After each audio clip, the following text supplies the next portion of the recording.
Oh, yeah. I am awake and alive.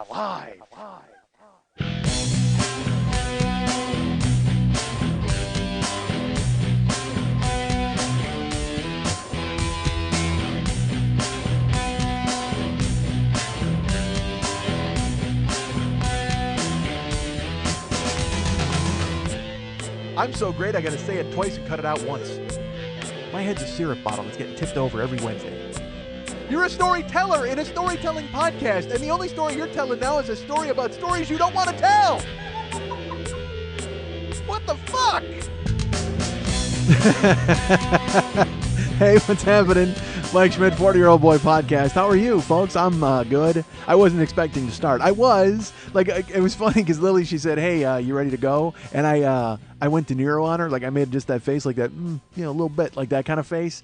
And I just kept doing it. I kept making the face, put my hands out, I don't know if I'm ready. Who knows? A little bit. Might be a little bit ready.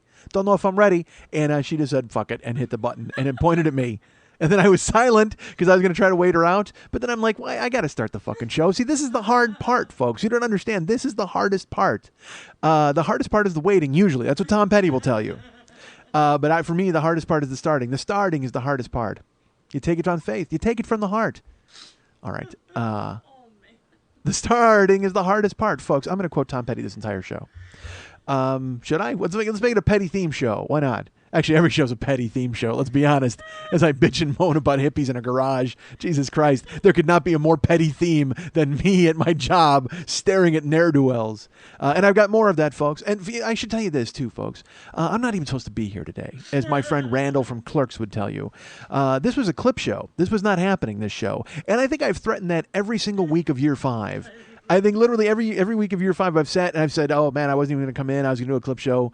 And it's not that I've lost enthusiasm for this. I love doing this. I love doing the show. I want to come and do it. However, I'm always faced with these weird, insurmountable odds that tell me that I'm not going to be able to do a show. And those show up on a Sunday. And then I tell Lily, I go, oh, man, I got to get some clips in the pipeline. We can't do it. And then I call her on Monday. And she, of course, doesn't answer because she's off being business, Lily. But I get her machine and I'm like, hey, I just wanted to tell you that I'm probably not going to come in and I'm not going to do it. I'm going to have a clip show. I'll fire it off for you. And then, this week I actually told her, I said, look, I canceled the show when? Sunday? Sunday or Saturday, I forget. And I called her and I canceled the show.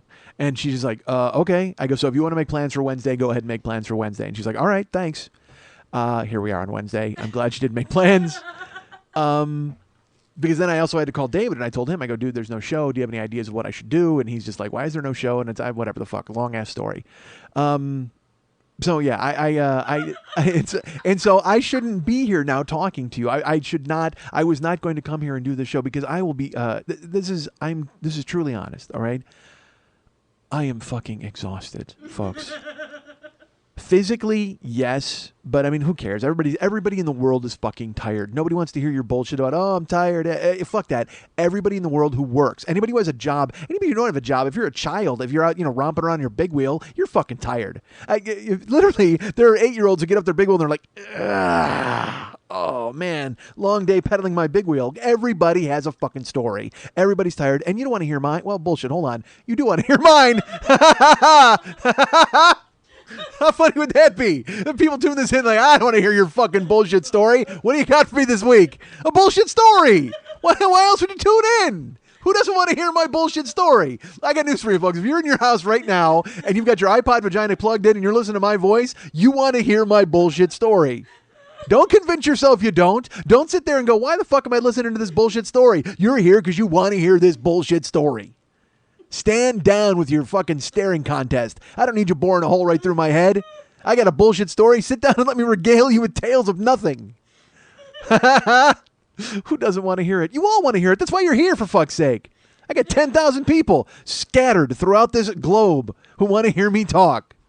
But not live, Green Bay and Philadelphia. Could you buy some tickets? Why don't I throw that in your lap? I usually wait till the end of the show to plug, but then it dawned on me, I'm like, hey, people give up halfway through. They don't hear the plugs. That must be why I'm not selling any fucking tickets for Green Bay or Philadelphia. So you guys don't hear the end of the show. I should take this time to remind you, hey, I'm in Green Bay and I'm in fucking Philadelphia coming up. Tickets are available at Brown Paper Tickets. Go buy them, goddammit. The room in Green Bay is a broom closet, and I can't fucking fill it. Jesus Christ! And granted, Green Bay is a speck on the map as far as, because I've been in Philadelphia, I've been in New York. These are larger cities, urban areas where more people can come. But Green Bay is a suburb of Milwaukee. I had trouble selling tickets in Milwaukee if it wasn't for two people, literally two people who stepped up. Our friend Jill and Eileen, who I went to school with, who decided to buy tickets and chat at my show in Milwaukee by year 3. It'll explain everything. Year 3. Year 4. Year 4. By year 4, and it'll explain what happened in Milwaukee, folks. But it wasn't for those two people, I would have been alone in Milwaukee. It would have been just me talking. But now then I said, you know what makes sense? Find a smaller urban area right around Milwaukee. As a matter of fact, find somewhere further away from Milwaukee to make it harder for the people who actually did come to the show. Because I got people from Chicago who came to the Milwaukee show, but that's 90 minutes, or 90 miles, I should say. Which is 90 minutes. No, it isn't. What the fuck are you driving, a bullet train? Bullet train, wait a minute, bullet train, you'd be there in a second and a half, right? Bullet train's super fast.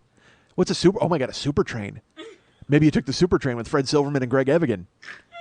That's BJ McKay. You know him with his best friend Bear? Oh, Lobo. Damn you, Sheriff Lobo. Why can't you let a man and his monkey drive across the country in their truck undisturbed, Lobo? There's not other criminals you could be rousting in this land? No. You've got to chase our man, Greg Evigan, his perfectly feathered hair, and his chimp in pants. Why the fuck can't a man deliver frozen French fries to supermarkets across this great land of ours with a monkey in riding shotgun without you getting your dander up, Lobo? What the fuck? That's a TV show from 1,000 years ago. Nobody knows. Let me put it this way. If you're too young to remember it, there was a show called BJ and the Bear, and it was about a truck driver who drove around with a monkey, and they were chased by Claude Akins. I mean, just think about that. That's your show. That's your pitch. Here's my idea. We get a good-looking guy. I'm on board. Hold on. What else? All right, he drives a truck. Well, it appeals to the blue-collar man. Is there a twist? He has a monkey for a partner. Done. Wait, I haven't even finished the part about the evil sheriff. I don't need it. Good-looking guy and monkey in a truck. Write it up. Actually, matter of fact, don't write it up. There's absolutely nothing to write. It's good-looking guy and a monkey in a truck. We could just put a fucking camera on the dashboard, film it, and have a hit show. Good-looking dude and a monkey in a truck. And a theme song. We need a catchy theme song that Mike Schmidt will remember 30 years from now. B.J. McKay and his best friend, Bear. All right. That's it. That's a hit show. Done. And then Greg Evigan was spawned upon the land to be part of My Two Dads further in the future. Greg Evigan is the Rick Springfield of actors. Like, just this really good-looking dude who showed up, and he's a creature completely from the 80s. Like, he might as well be frozen in carbonite with Han Solo from now on. If you think of the 80s, you're just like, unthaw the Evigan. All right. The fuck was I talking about before I took a ride in a truck with a monkey? You were talking about tickets, not for sale. Fuck, yeah. See? Look at this. You know what? If you got anybody in Green Bay or Milwaukee who does not know about me, play that bit for them, and I'm sure they'll be right on board. Oh, my God. It's only $20 to see a guy who talks about shows from the 80s? And the best part of it, my friend Mike Toomey does a show in Chicago called TV and Me. It's a one-man show about growing up on TV in the 80s. Already I've infringed on his copyright. And he does it a million times better than I could ever hope. If you ever see that Mike Toomey is bringing TV and Me to your town, fucking go. It's genius. Mike Toomey is a genius. Mike Toomey had the greatest ad lib I've ever seen in my life on stage. I've talked about it. And look, I've seen Pardo, and he's a genius. Pardo doesn't even count because he's like in a different stratosphere. Like everything he does is an ad lib. I know that seems ridiculous, but Mike Toomey, well, because he does, his act is so perfect. I can't even explain it. But then he was asking people, he was talking to people in the crowd, and we were in Naperville, and I think I've told this story on here before. He asked some woman in the what they did, and she said she was in school, and he's like, all right, where do you go to school? And she starts laughing, and everybody at her table starts laughing. And he's like, and usually when you're in a comedy club and you're on stage and you start talking to people in the crowd, sometimes they'll give you fake answers because they're trying to be funny or cute and they think that they're helping the fucking show. When in reality, if they were just playing it straight with you, you would find infinite funny in what they were talking about. You would make it funny. You would have fun and everybody would have a good time. Instead, they think it's showtime. So now they're going to bring their A game and fucking baffle you with their great material. And then inevitably you wind up making fun of them anyway and they still get laughed at. It's stupid. Don't ever fuck with the guy with the microphone. Unless it's me. Unless it's me, of course. Because all I will do is be mean to you and then ruin the entire fucking show.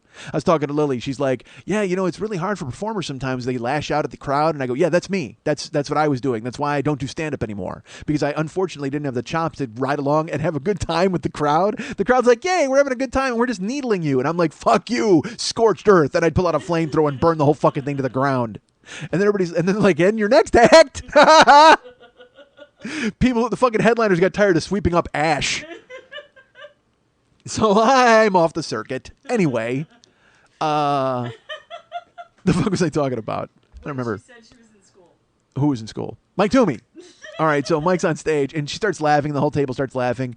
And then he, of course, makes fun of them for laughing. He's like, great. I can't even imagine what. And she's like, no, I'm not in a real, like an official school, but it's school for me.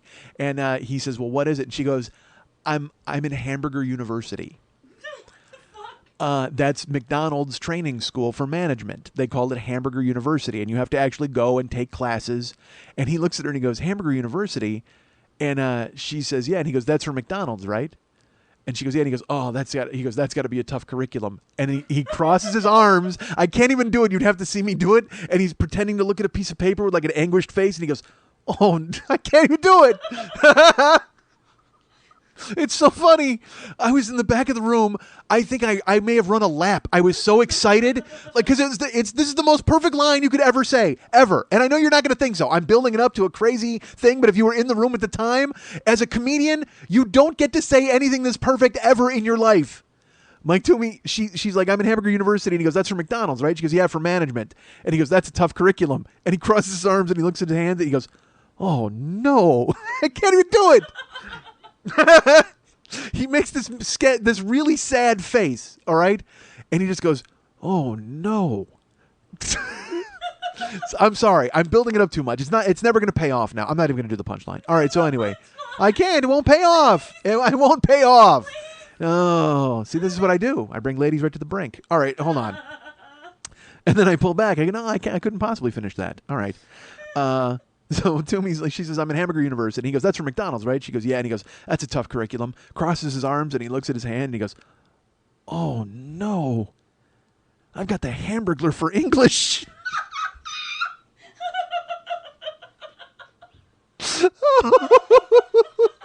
Yeah, again, you don't think it's nearly as funny as I do.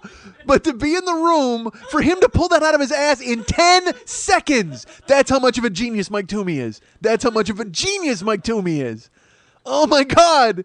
To go there, because there's a million fucking bullshit things. Hamburger University, the clown, you're a failure, you're in McDonald's. There's all sorts of mean ways to go. But he still kept it where everybody was having fun and everybody was in on the joke. It's such a talent. It's such an amazing thing to be able to do. And when you do it, you feel so proud and so happy and everybody's included. And unfortunately, I was a guy on stage who I would perform the politics of ostracizing. Like we were never having a good time together. I was presenting things to you, and if you enjoyed them, that was great. But if you ever decided to chat with me, that was going to be a problem.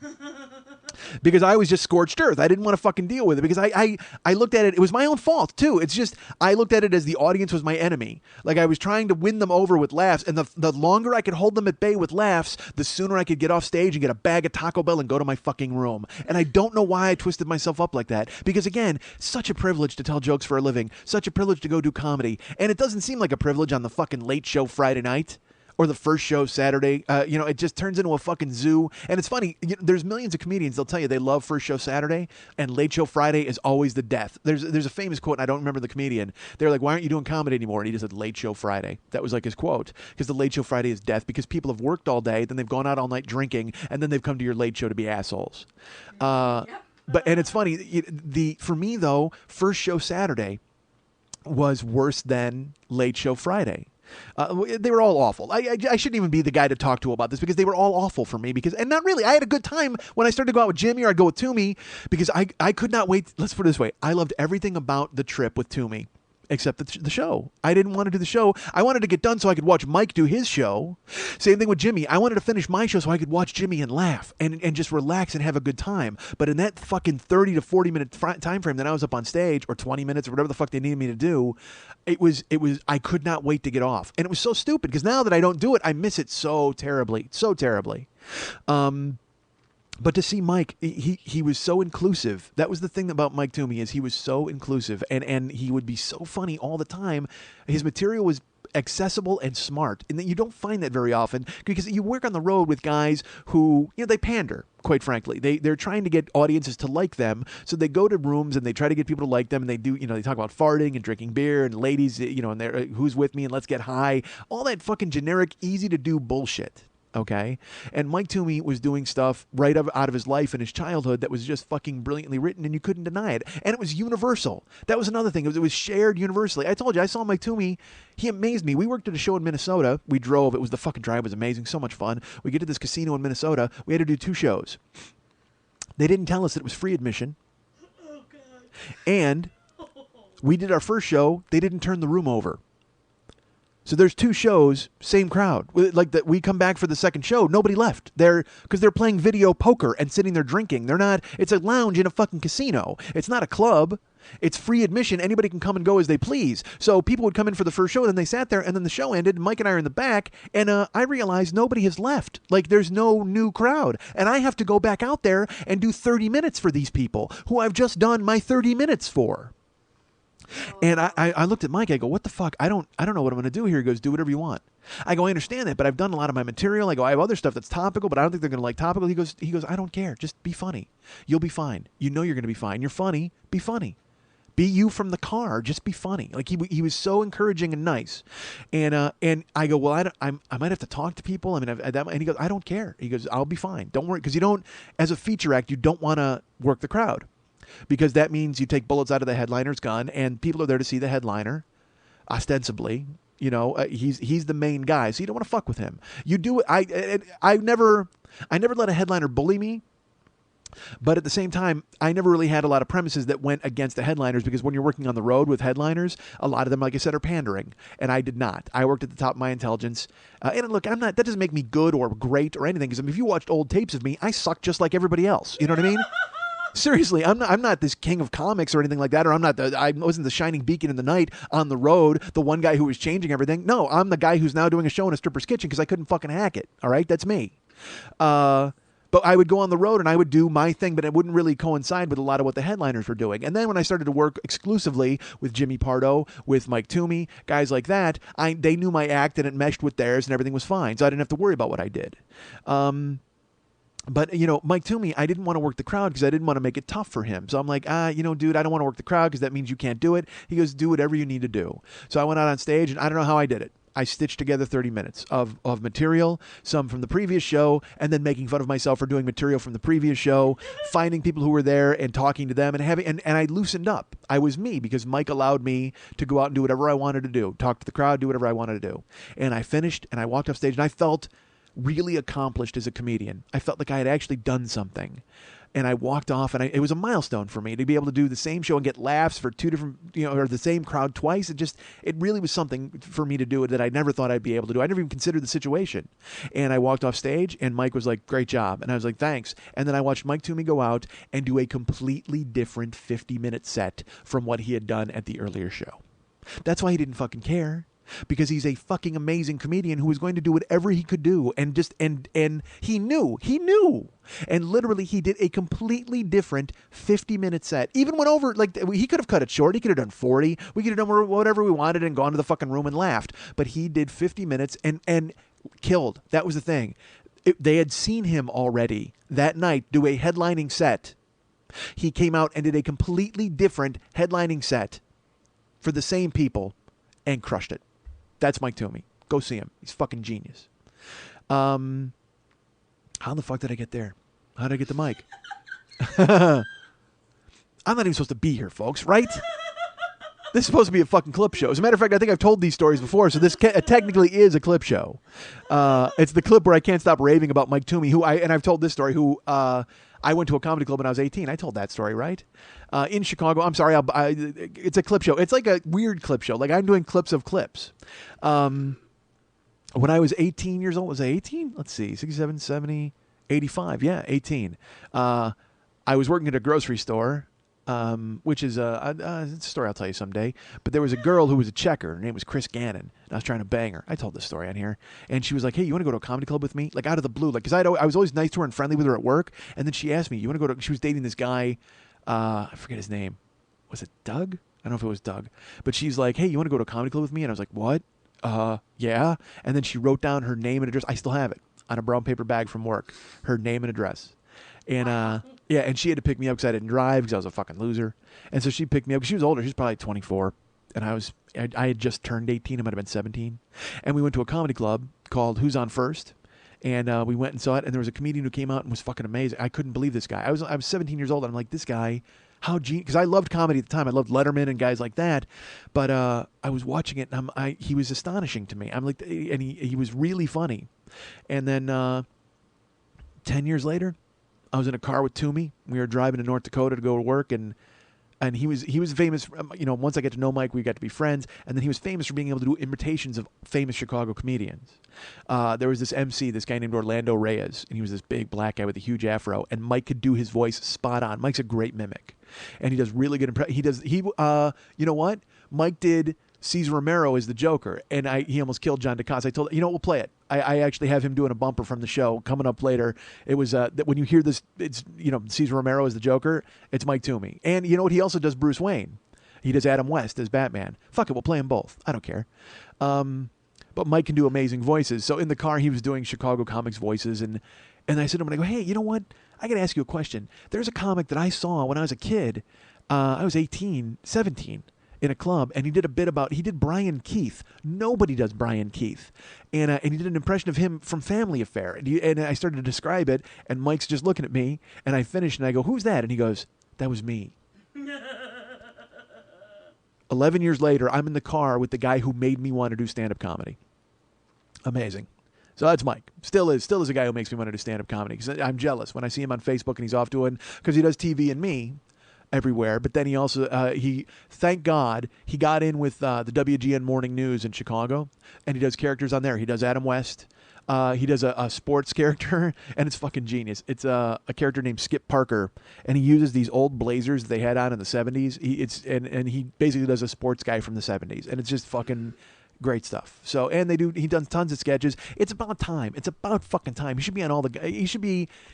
He also had Jesus Christ, am I going to blow Toomey this entire fucking show? Yeah, I guess so. He did a show called VCR. And it was like video, I forget what it was called. But it was a cable show that he did, like a public access show for kids. And Mike was on. It was Mike's show, and he would have Chicago comedians come in, and they would be characters. But it was played like Looney Tunes because it was played at adult level for humor. But they would show children's cartoons, and they would do wacky stuff. But it was stuff that adults could totally laugh at. Greg Galliano was on. If you don't know Greg's a writer. He wrote Meet the Parents, the Ben Stiller vehicle or whatever. He wrote the original Meet the Parents, and then they took it and they adapted it. And he got a story by credit, I think, but he wrote the actual one, and he actually filmed it before they remade it with Ben Stiller and Robert De Niro. But he wrote that. So Greg's from Chicago. He would be on. A guy named Harry Teinowitz who's on. Now he's a big sports talk show host in Chicago. These guys were all on VCR, and also John DeCoste. They'd all do characters. And I think I still have those tapes. Jesus Christ, I shouldn't, because I should have gotten them back to Mike 15 years ago.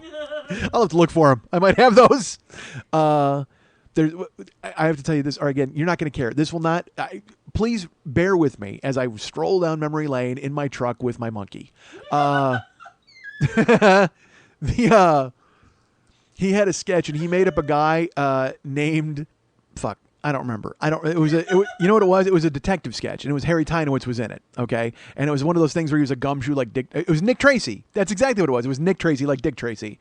So he was supposed to be Nick Tracy, Harry Teinowitz. And he comes on, and he's doing that weird, like, kind of staccato, dragnet, clipped type of talk. And Mike is just Mike Toomey, host of VCR, Video Kids Club or whatever. And and they would throw it to those fucking weird stock cartoons where like a mean vulture would try to eat a chicken from 1920. You know those? Which, by the way, that seems rude in 1920. People are selling apples in the streets and this vulture's eating chicken. Fuck that. Why do you torment people? Anybody who can scrounge up 4 cents to go see a film has to walk in and see a vulture eating a chicken. That guy's pissed. That guy had to sell 19 apples to get in and watch a cartoon vulture get his belly full? Fuck that. This guy's licking the floor praying there's soda residue. There's no soda in 1920. They didn't invent Coke. Was there soda in 1920? I don't remember. Only in Atlanta, in the dark green bottles. I have no clue. Regardless, it wasn't being served in movie theaters. Those people could barely get in with their 4 cents. There's a depression in this country. Quit inventing soft drinks people can't afford. Actually, they invented Coke in 1924, and then a man and his monkey delivered it from coast to coast. Meanwhile, a dashing guy with a mustache got in his Trans Am, and his country singer friend got a truck, and they had to bring some Coke from Texarkana all the way across the country. Hold on to your ass, Fred. Those guys are going to do what they say can't be done. They have a long way to go. First of all, let's take a look at this list. They've got a long way to go, which is rough. All right, anytime you've got a long way to go, that's a problem. But now they have a short time to get there? Oh, my God. They have a long way to go and a short time. That's just bad planning, quite frankly. Hey, Trans Am, besides, instead of picking up hitchhiking brides, why don't you plan out this trip a little better? You've got an itinerary scrawled on a matchbook right there on the dashboard. You've got a long way to go and a fucking short time to get there. Come on, Bandit, we want to watch you run. There's no stopping for a Diablo sandwich and a Dr. Pepper, all right? Just get fucking moving. Some bitch. Oh, daddy. What was I saying? I have no idea. Yeah, no clue. Toomey. The VCR show. Nick Tracy.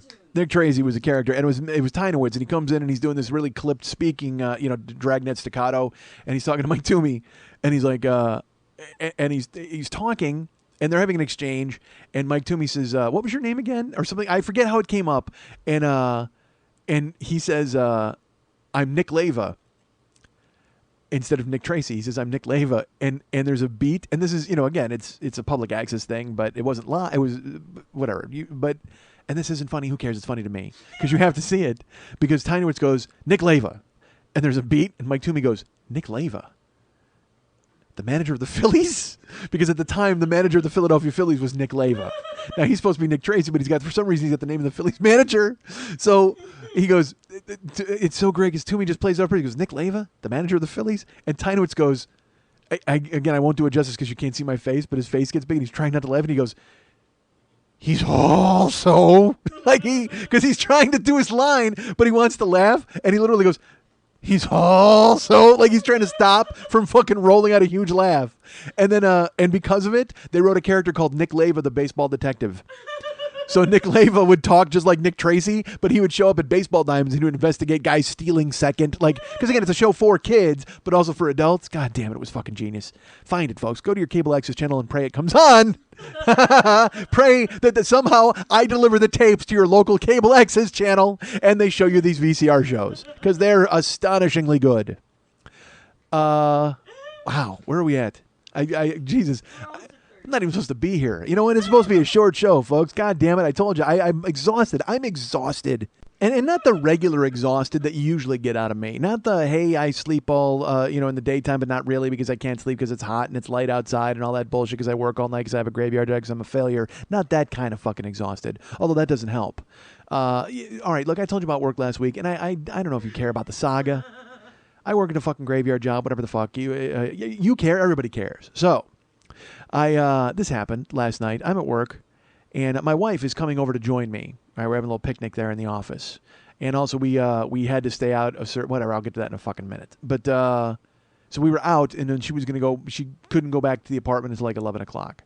So so we show up at my work, and I'm there, and she normally calls me, and I just let her in the gate, but sometimes she knocks on the window. And I'll just go ahead and I'll let her in. So I'm sitting in the office. I'm waiting for her to show up. And there's a knock on the window. So I know it's her. I stand up and I look. And there's some dude out there just wobbly. And he's just looking at me. And he's kind of knocking on the wall. And I lock the door of the office and I walk over and I open the door. And he goes, "Excuse me, sir." And he's drunk. Drunk like that shifting foot to foot kind of wobbling drunk. He goes, "Excuse me, sir. I live here and I can't get in." And I go, "Okay, well, where do you live?" Because I've never seen this guy in my fucking life. He goes, I live in 211 and I'm staying with this woman who, and he gives me her name. He goes, "I'm staying with her, and so I need to go upstairs." And I go, "Well, I can't let you in. You can buzz her on the buzzer code, and if she lets you in, that's fine." He goes, "I did, and she's not answering."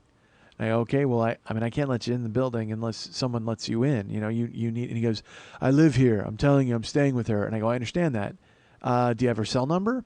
He goes, "Yeah, but she's not answering." I go, "Well, I'll tell you what. Give me your cell number, and I'll try it." I go, "But you stay outside. I'll call her and see what I can do." So, because again, I'm not a cop, folks. I'm not some tough guy. "You have to go to the curb, sir." I don't give a shit. If he wants to come in the building, sort of, I don't mind letting him in the building as long as he's sort of supposed to be there. I don't care. So I go to the phone and I call this woman, and I don't get her. I get a fucking voicemail, and I said, "Hey, look, my name is Mike. I'm down at the desk, and there's a guy outside, and he says that he's staying with you or he lives with you, and he doesn't have any keys, and he buzzed you, and you can't let him in. Well, I'm not letting him in the building without your approval.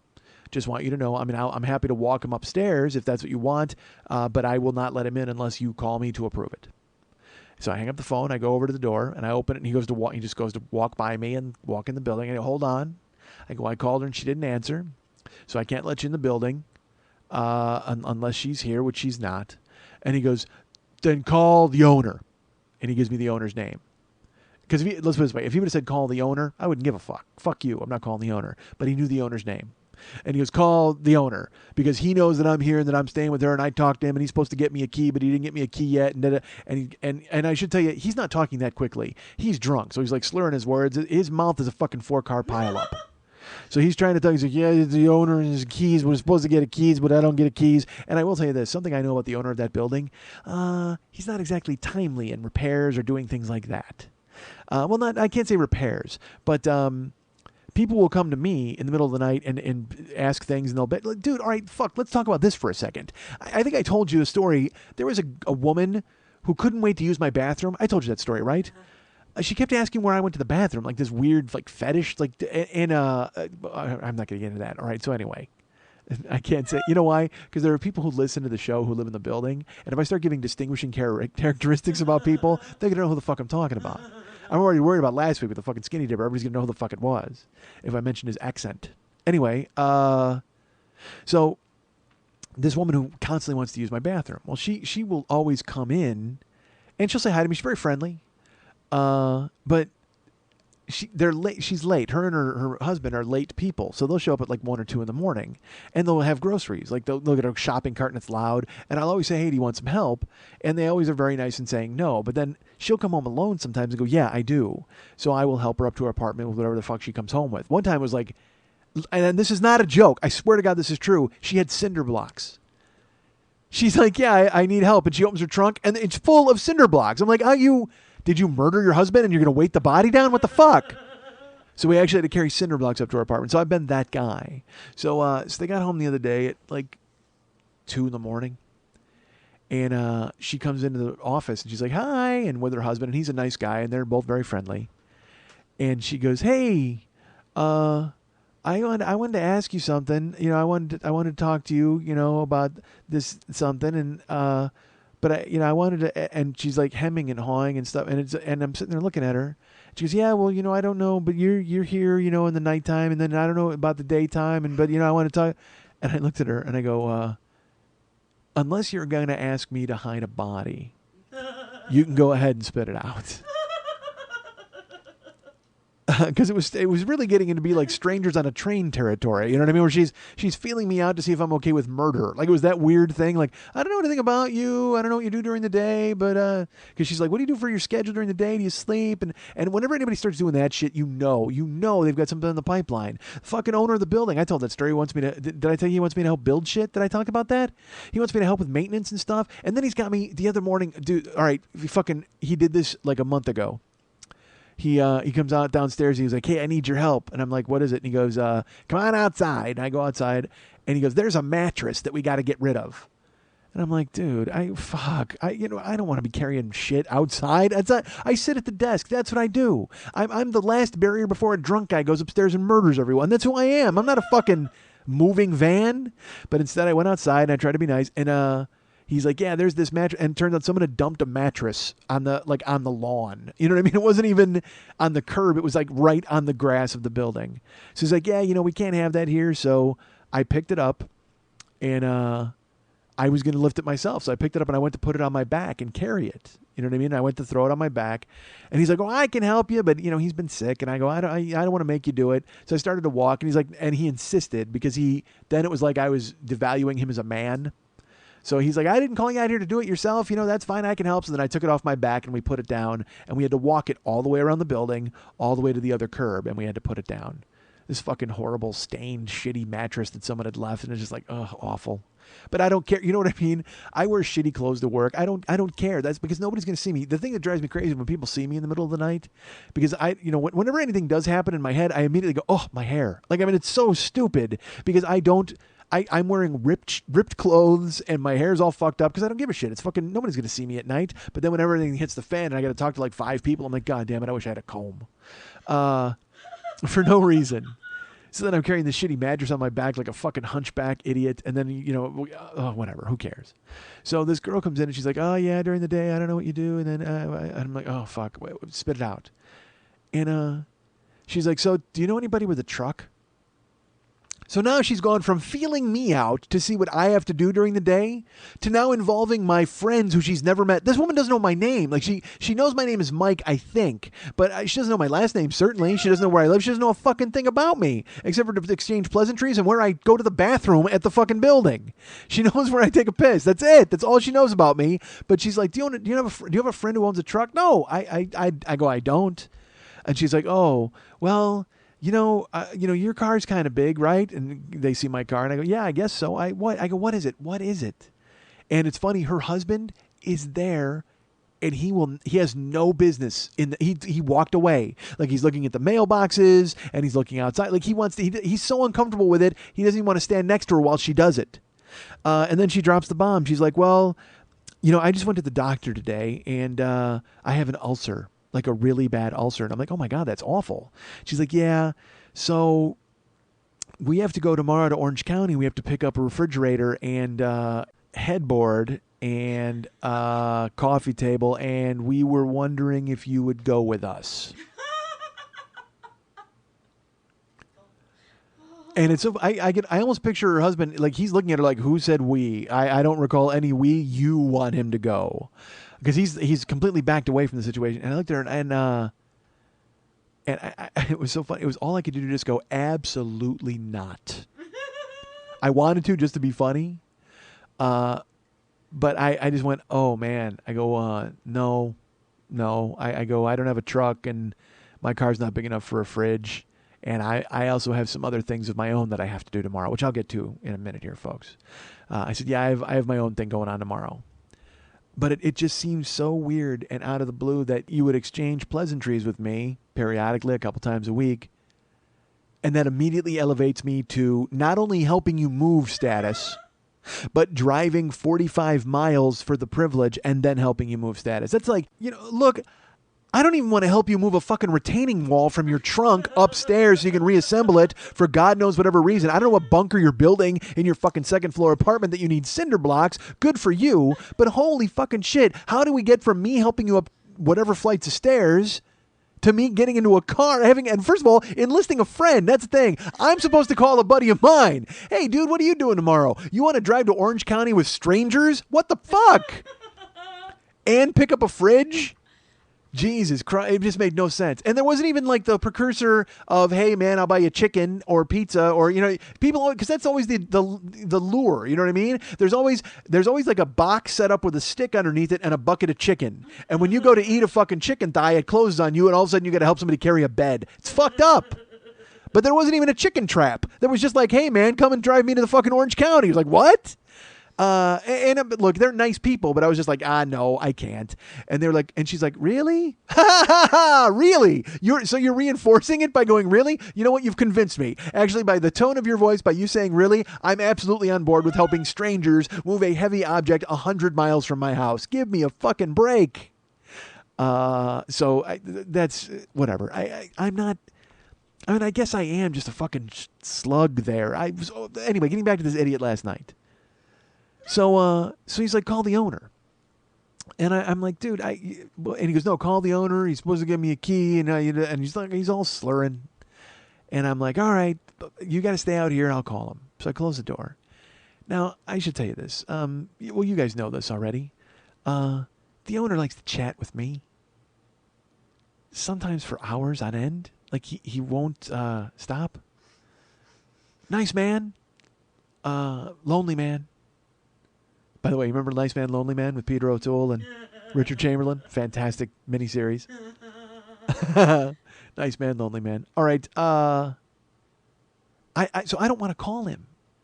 I don't even want to even remind him that I'm downstairs to be spoken to. Like, I don't even want him to know that my ears exist. Like, I want to stay off his radar screen as much as I possibly can, because otherwise he will come downstairs and then regale me for an hour and a half with tales of stuff that I just don't care about. And again, nice man, lonely man, but I can't have it.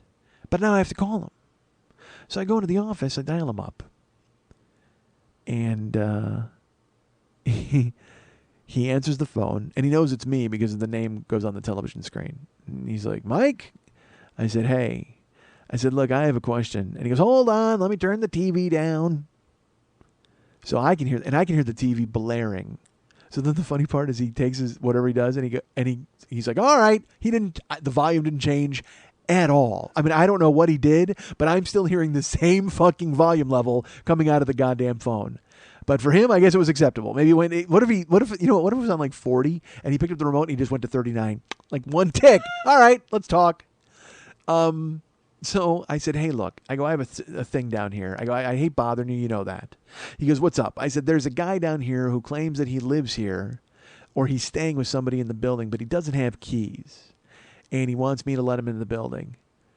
And he goes, well, God, who is it? And I go, I don't know his name. He says he's staying in this particular apartment, and he gave me the name of the woman, but I called the apartment and she's not there. And he goes, he's staying with her. Yeah, go ahead and let him in. I go, let him in the building? He goes, yeah, it's fine. I know that he's staying there. It's fine. You don't have to bother me with this kind of thing. If it's just a guy who wants to get in the building, it's not a problem. I go, all right, well, I'm not supposed to let people in the building. I thought, but that's fine. He only knew your name. That's the only reason I'm calling you. I don't want to bother you. He goes, yeah, sure, just let him in. It's okay. It's fine. I'm telling you, he's staying there. Is that it? Is that it? I go, all right. I go, she's not home, so I'll just let him in. I'll go ahead. And he goes, no, oh my gosh, no, you can't let him in the apartment. I go, what? He goes, no, you can't let him in the apartment. I go, I don't have keys to the apartments. Wait a minute, where are these keys to the apartments? You mean my night could be that much more interesting? Where the fuck are the keys to the apartments? And he goes, no, you can't let him in the apartment. What do you think you're doing, man? She's not there, you can't let him in. I go, I don't have the keys to the apartments. He goes, well, then let him into the building. That's fine. And he's like yelling at me now. And I go, dude, fine. I go, that's fine. First of all, I don't give a fuck if he comes in the building, folks. Let me go ahead and tell you this right now. I don't give a shit. I practically want to open the door and hand him a fucking hunting knife and go upstairs. Go fucking upstairs. Because I'll tell you what, if this guy doesn't have keys and the woman's not home, where the fuck is he going? Why am I letting him in the building? Because where the fuck is he going to go? Is he going to go upstairs and knock on her door until she doesn't answer because she's not fucking there? And then what? Is he going to sit at her doorstep and just lay on the floor until she comes home? Is that the look you want in your fucking apartment building? Is hobos just sleeping off a drunk in the goddamn hallway? What the fuck are you yelling at me for? I'm sorry I called you at fucking 10:45 at night. Believe me, I don't want to fucking talk to you. But unfortunately, this guy knew your fucking name, so he said you were the guy to go to. So I have to talk to you because you're the ultimate authority here until you die and I ascend to the fucking throne on the third floor. Fuck, don't jump my shit because some drunk wants to get in. Because normally, folks, again, I'm not a cop, but if a guy's drunk and he wants to get in the building, he doesn't have keys, I'm not letting him in the building. I don't give a fuck who he knows or what number he has or any of that bullshit. I shouldn't even tolerate it. If you knock on the door and you're drunk and you go, hey, I'm staying here. Well, with who? With this person in this apartment. Okay, and why don't you call her? I did and she's not home. Well, sir, when she's home, I look forward to you walking into the building with her. Because if you're drunk, you're not getting in the fucking building. So I call the fucking owner and he's like, let him in. I'm like, let him in. Because you know what? Here's another thing, folks. Even if he fucking goes upstairs and she's not there, you know where he's going to wind up? In the fucking lobby with me. Asking me to help him move a fucking fridge. And that's not happening, drunkie.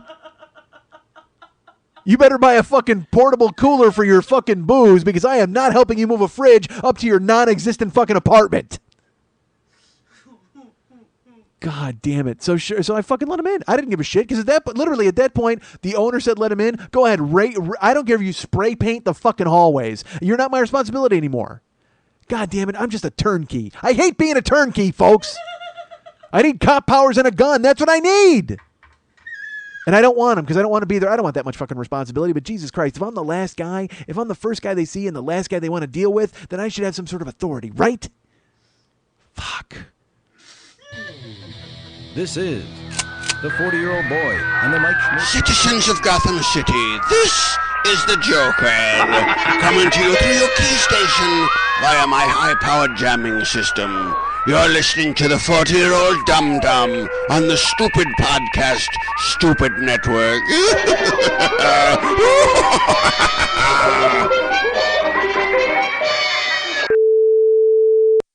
You're listening to The 40-Year-Old Boy and later Takedown, the only political podcast that brings you the truth. This is Takedown. Takedown. I love this thing. Why? Tonight on Takedown, Sarah Palin. Tonight we take down Sarah Palin and ride her like a horse. Tonight on Takedown, we take down Sarah Palin's shirt and fondle her boobie. We take down Sarah Palin, we each grab an ankle and make a wish. Takedown. Oh, she's in studio. Takedown! Takedown! Takedown! Takedown! Takedown! Take. Two political animals with an appetite for facts. Takedown on the Mike Schmidt Podcasting Network. Governor, thank you for joining us. Citizens of Gotham City, I implore you not to fall victim to Mike Schmidt. Certainly his podcast, The 40-Year-Old Boy, is entertaining, as are all of the shows on the Mike Schmidt Podcasting Network, but I warn you nothing good can come from devoting too much time to this hateful harlequin. Good day. I'm not even supposed to be here, folks. I'm exhausted. Physically and emotionally, mentally. I'm beaten down. I'm a beaten man. I'm surprised my voice is even on your radio this week. It shouldn't be. My radio. That's where I'm at. I'm on your radio. Oh, well, you love your radio. My radio. Oh, I love my radio. I can't live without my radio. My radio, believe me, I like it loud. I'm the man with the box that can rock the crowd, folks. Did you know that? Walking down the street to my hardcore beat while my JVC vibrates the concrete. Anyone? All right. What is every week? Am I going to do that now? I'm going to get caught in a rap loop. But come on, I do the old school stuff. I won't beleaguer you. I won't besiege you with the newer stuff. But any of the old stuff, I'll bring it back, folks. You want to hear a Public Enemy, and who better to hear it from than a fat white guy from the fucking 80s? Why not?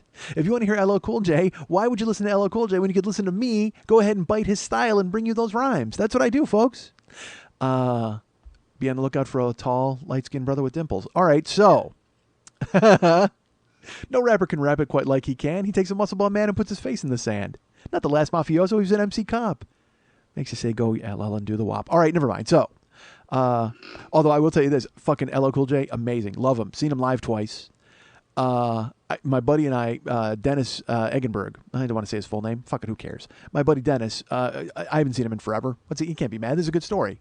I don't have any bad stories about Dennis. Dennis has been there for seminal moments in my life. Dennis was there when I first heard Guns N' Roses in '87. We heard fucking Jungle, and we were just like, what the fuck is that? And also LL. We fucking loved it. Dennis was a huge Queen fan, and we loved LL Cool J. Man, went and saw him live. And it's funny. LL Cool J used to fight with Kool Moe Dee. It's so stupid. It's like just so dumb. They would argue in rap. They had rap fights about one another. God damn it. When you look back, you're just like, come on, really? And it's like eventually, Cannabis, or is it Cannabis? I forget how he had it. Well, he had the song Cannabis, whatever the fuck, who cares? But he and LO had a beef too.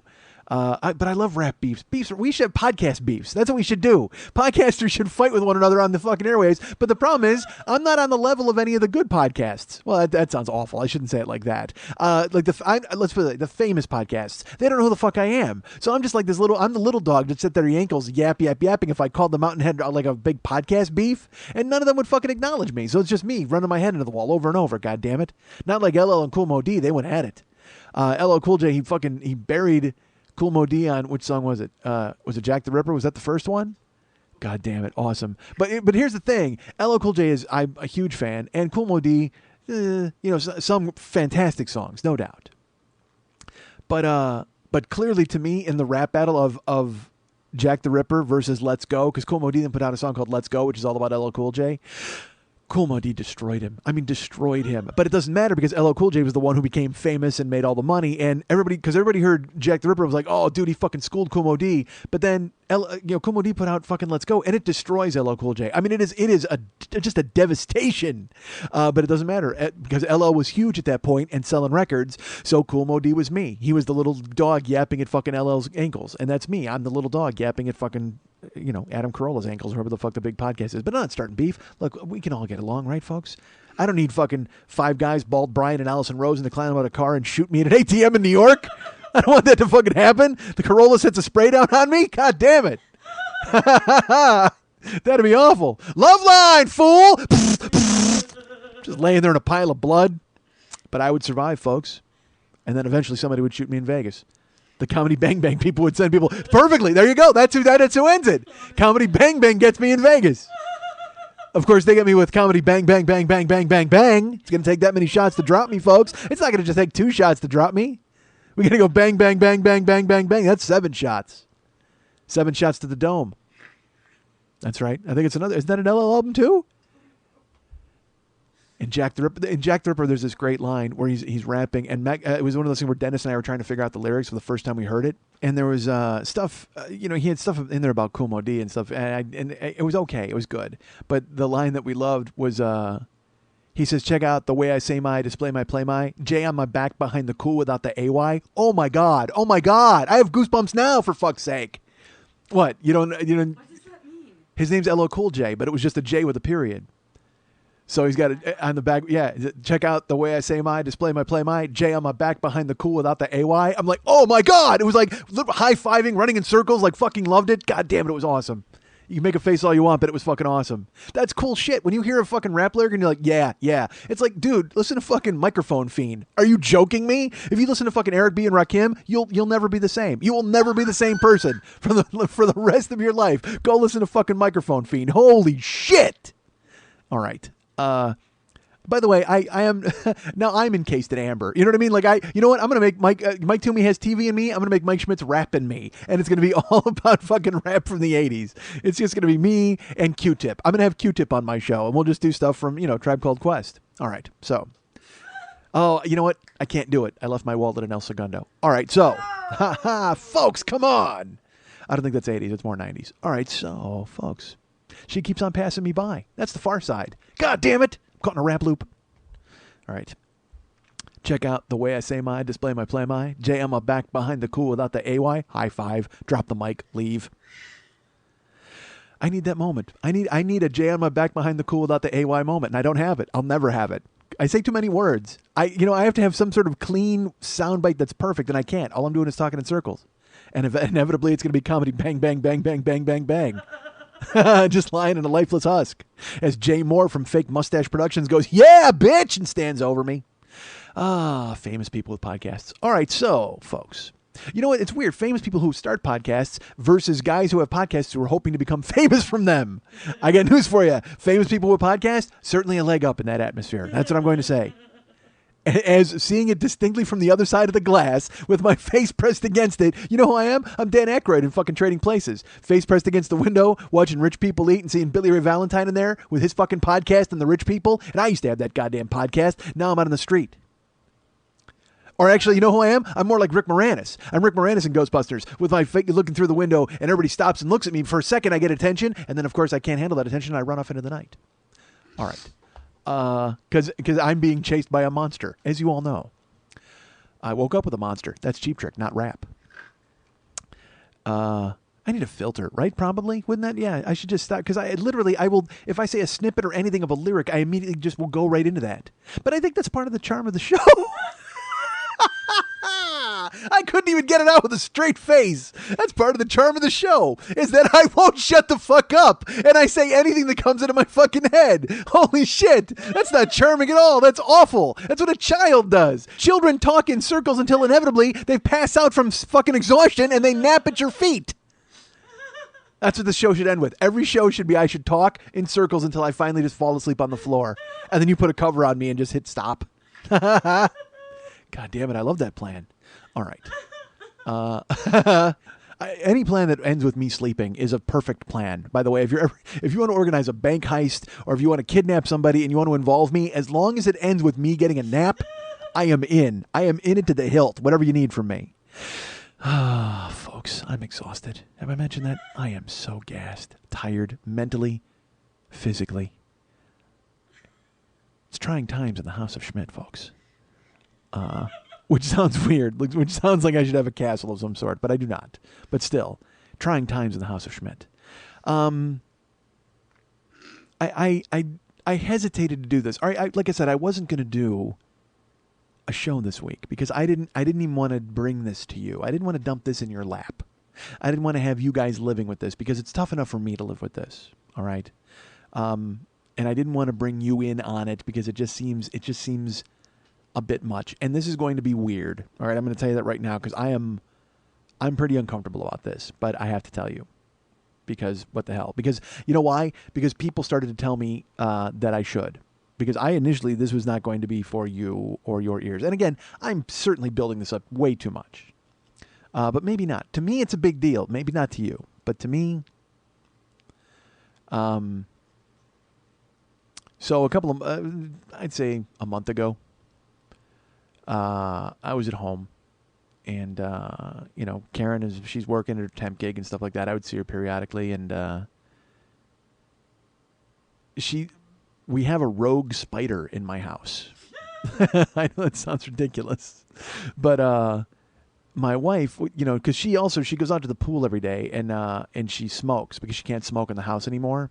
And they've also made a designated smoking area in my apartment complex. So she used to just go right outside and sit. There was a table at poolside that she would sit at, but now there's a ghetto. There's like a smoke ghetto that they make everybody go sit in. There's one ashtray. You know what I mean? People are hovered around it.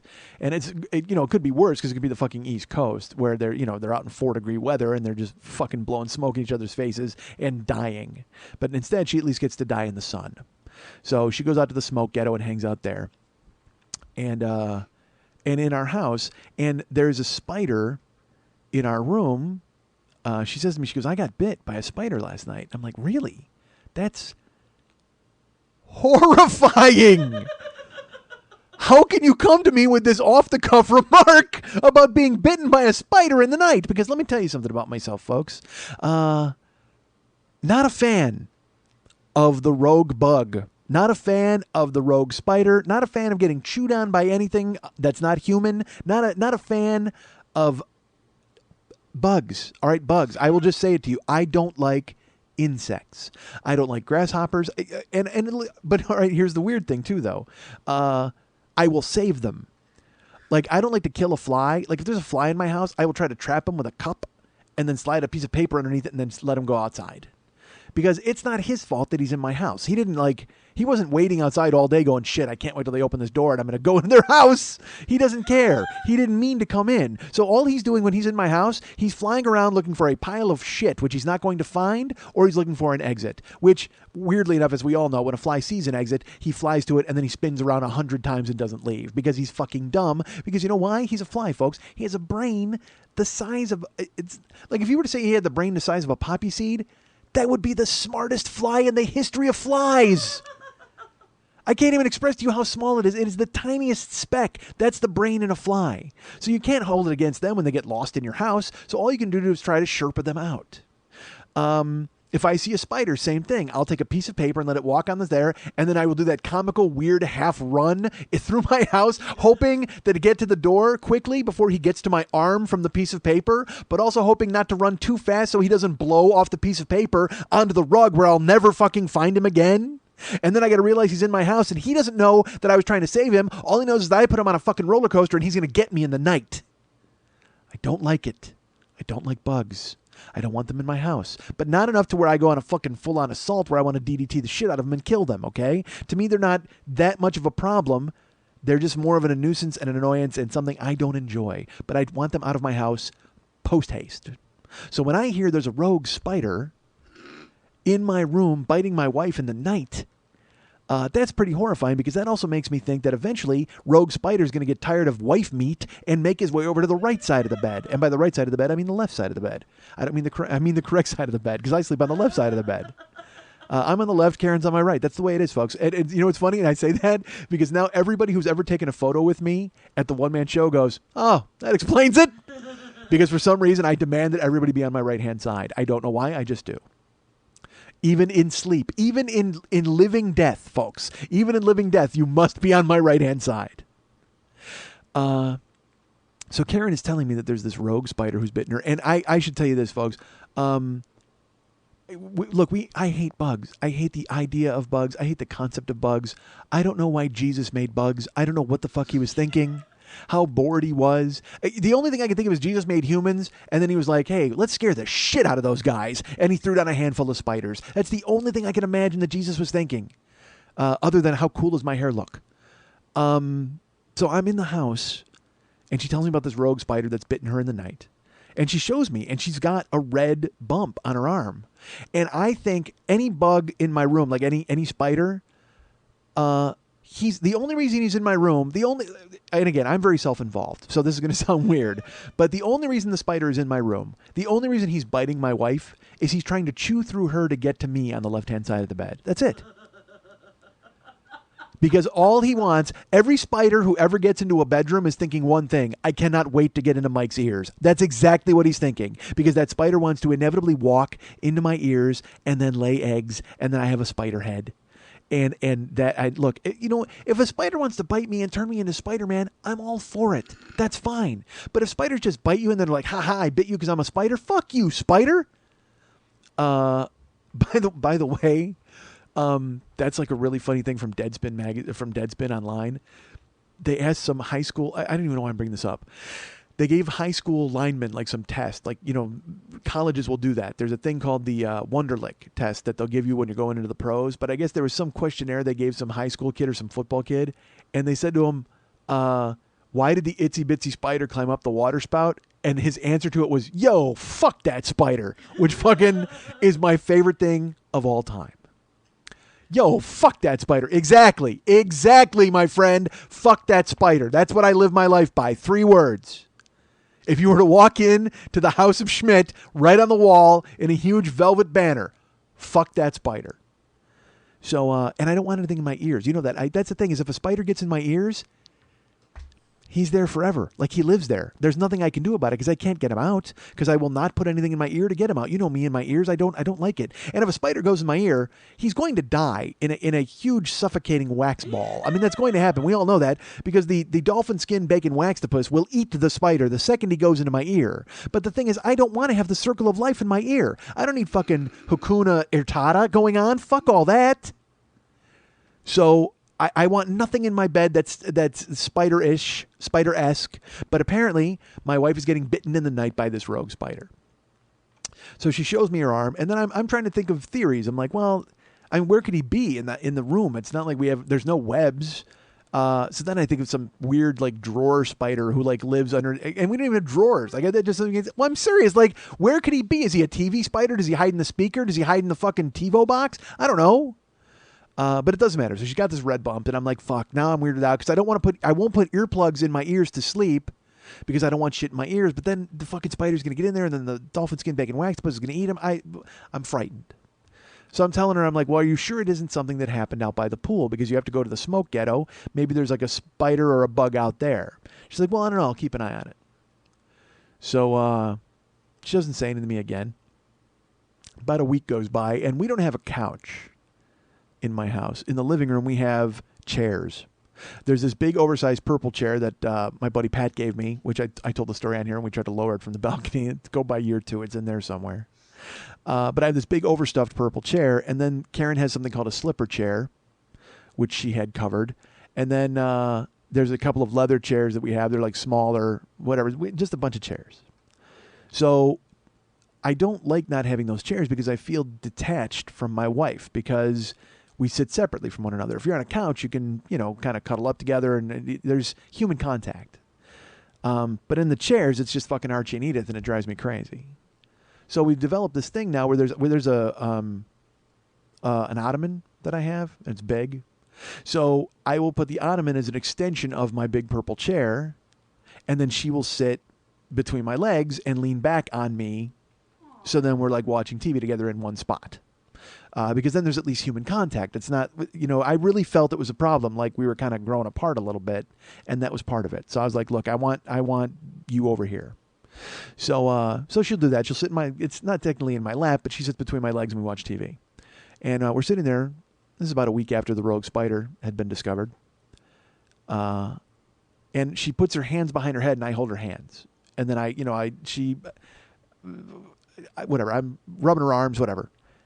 And I notice she's got 2 more spider bites on her arm. And I start rubbing them, and I go, do these hurt? And she goes, oh, they're itchy. And I go, what happened to you? And she goes, I don't know. She goes, that spider, it just keeps biting me. And I'm like, that's crazy. I go, why would he? So did this happen in the room or did it happen outside? She goes, honestly, I don't know. It's like, I don't really notice it until it itches. So I don't know if it's happening outside or if it's happening inside. And it could be happening at her work because she's in in Woodland Hills. Because, dude, it's California. All right. There's fucking bugs everywhere. There's spiders. There's fucking mosquitoes. Very few mosquitoes, but they are out there. And that's the thing. There's like 10 mosquitoes in the entire state. But if they find out they can bite you with impunity, they'll fucking hang out forever. They don't give a shit. So I said to her, I go, they hurt? She's like, no, they just itch. And I go, man, you got to keep an eye on that. I go, if you're out at the smoke ghetto, wear like sleeves or something so you can see if something lands on you or pay attention because she's out there on her phone smoking. So the last thing she thinks about is what's biting her. So, that's like I said, a week after the spider. And I should tell you, the spider hasn't gotten me yet. And I'm dreading it. Believe me, I am I'm spooked beyond belief, waiting for the fucking spider. So I'm sleeping with one eye open. Can of Raid, fly swatter, glass, piece of paper so I could trap it and let it go outside. Bullshit. If it gets in my bed, it's fucking dead. So more time goes past, and I don't think much about it. And a couple weeks ago, she's sitting in my lap again, and now she's got spider bites on both arms. And I'm looking, and I look at them, and she's actually scratched one into a scab. She's like, they're so itchy. And she's got probably 3 on one arm and 4 on the other. I said, what the fuck is with this spider? He's just a cock. And she's like, yeah, I don't get it. I go, this has to be happening outside. There's no way it's happening when you sleep. There's no way a spider is just showing up, biting you, and then like giving you, he's flipping you 8 birds and then fucking walking off. That's the only thing I can think of. Like the spider, he moseys into the bed, he puts his fangs right in her, and then just all 8 fucking spider hands go up and bang, fuck you! And he drinks your blood and he takes off. And then he just sits there and rubs all 8 hands together waiting for me to go to bed. Because you know what? This creeps me out because he's not biting me. He's only biting her. So you know what he's doing to me? Like I think he's got like 2 spider friends and they get their spider iPhones out and they just like stand on my face and they take pictures.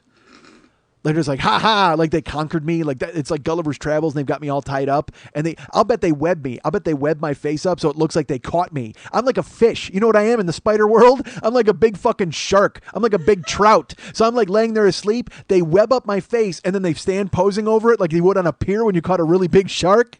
And they take those photos and then they clean up all the web and they run away and they show their friends how they bagged a human. I'm like the legendary tale they tell in Spider Town. Holy shit. I'm the goddamn urban myth of Spider Town. Look at what we bagged. You guys didn't catch that guy. Look, we got the photos to prove it. Fuck you, rogue spider. So he's biting my wife, but he's not fucking with me. So she winds up with she's got 8 bites on her arms. And I'm like, man, these are, and she's rubbing them raw. I'm like, you got to get some cream or something on those. She's like, I do. I put lotion on them. And she's like, look. And she shows me there's more on her upper arms. And I'm like, this spider is a fucking jagoff. I mean, it's like, so now I think it's like a passel of rogue spiders. Because like I said, they're photographing me in the night. Well, then they're just fucking, I'm a good person, folks. So I said, God damn, I go, you're just a spider buffet. And I said, you know what? That's your new nickname, buffet. And she's like, what? I go, that's it. I'm gonna call you. So I started calling my wife Buffet. But then I looking at her arms and I see these bumps. And I have none. All right. But I say to her, I go, so where is this happening? She goes, it happens when I go to sleep. I go, you sure it's not happening up by the pool? She goes, I don't think so. She goes, I wake up and sometimes I notice them in the shower and I'm itchy. And a light goes off in my head. A horrible, horrible light.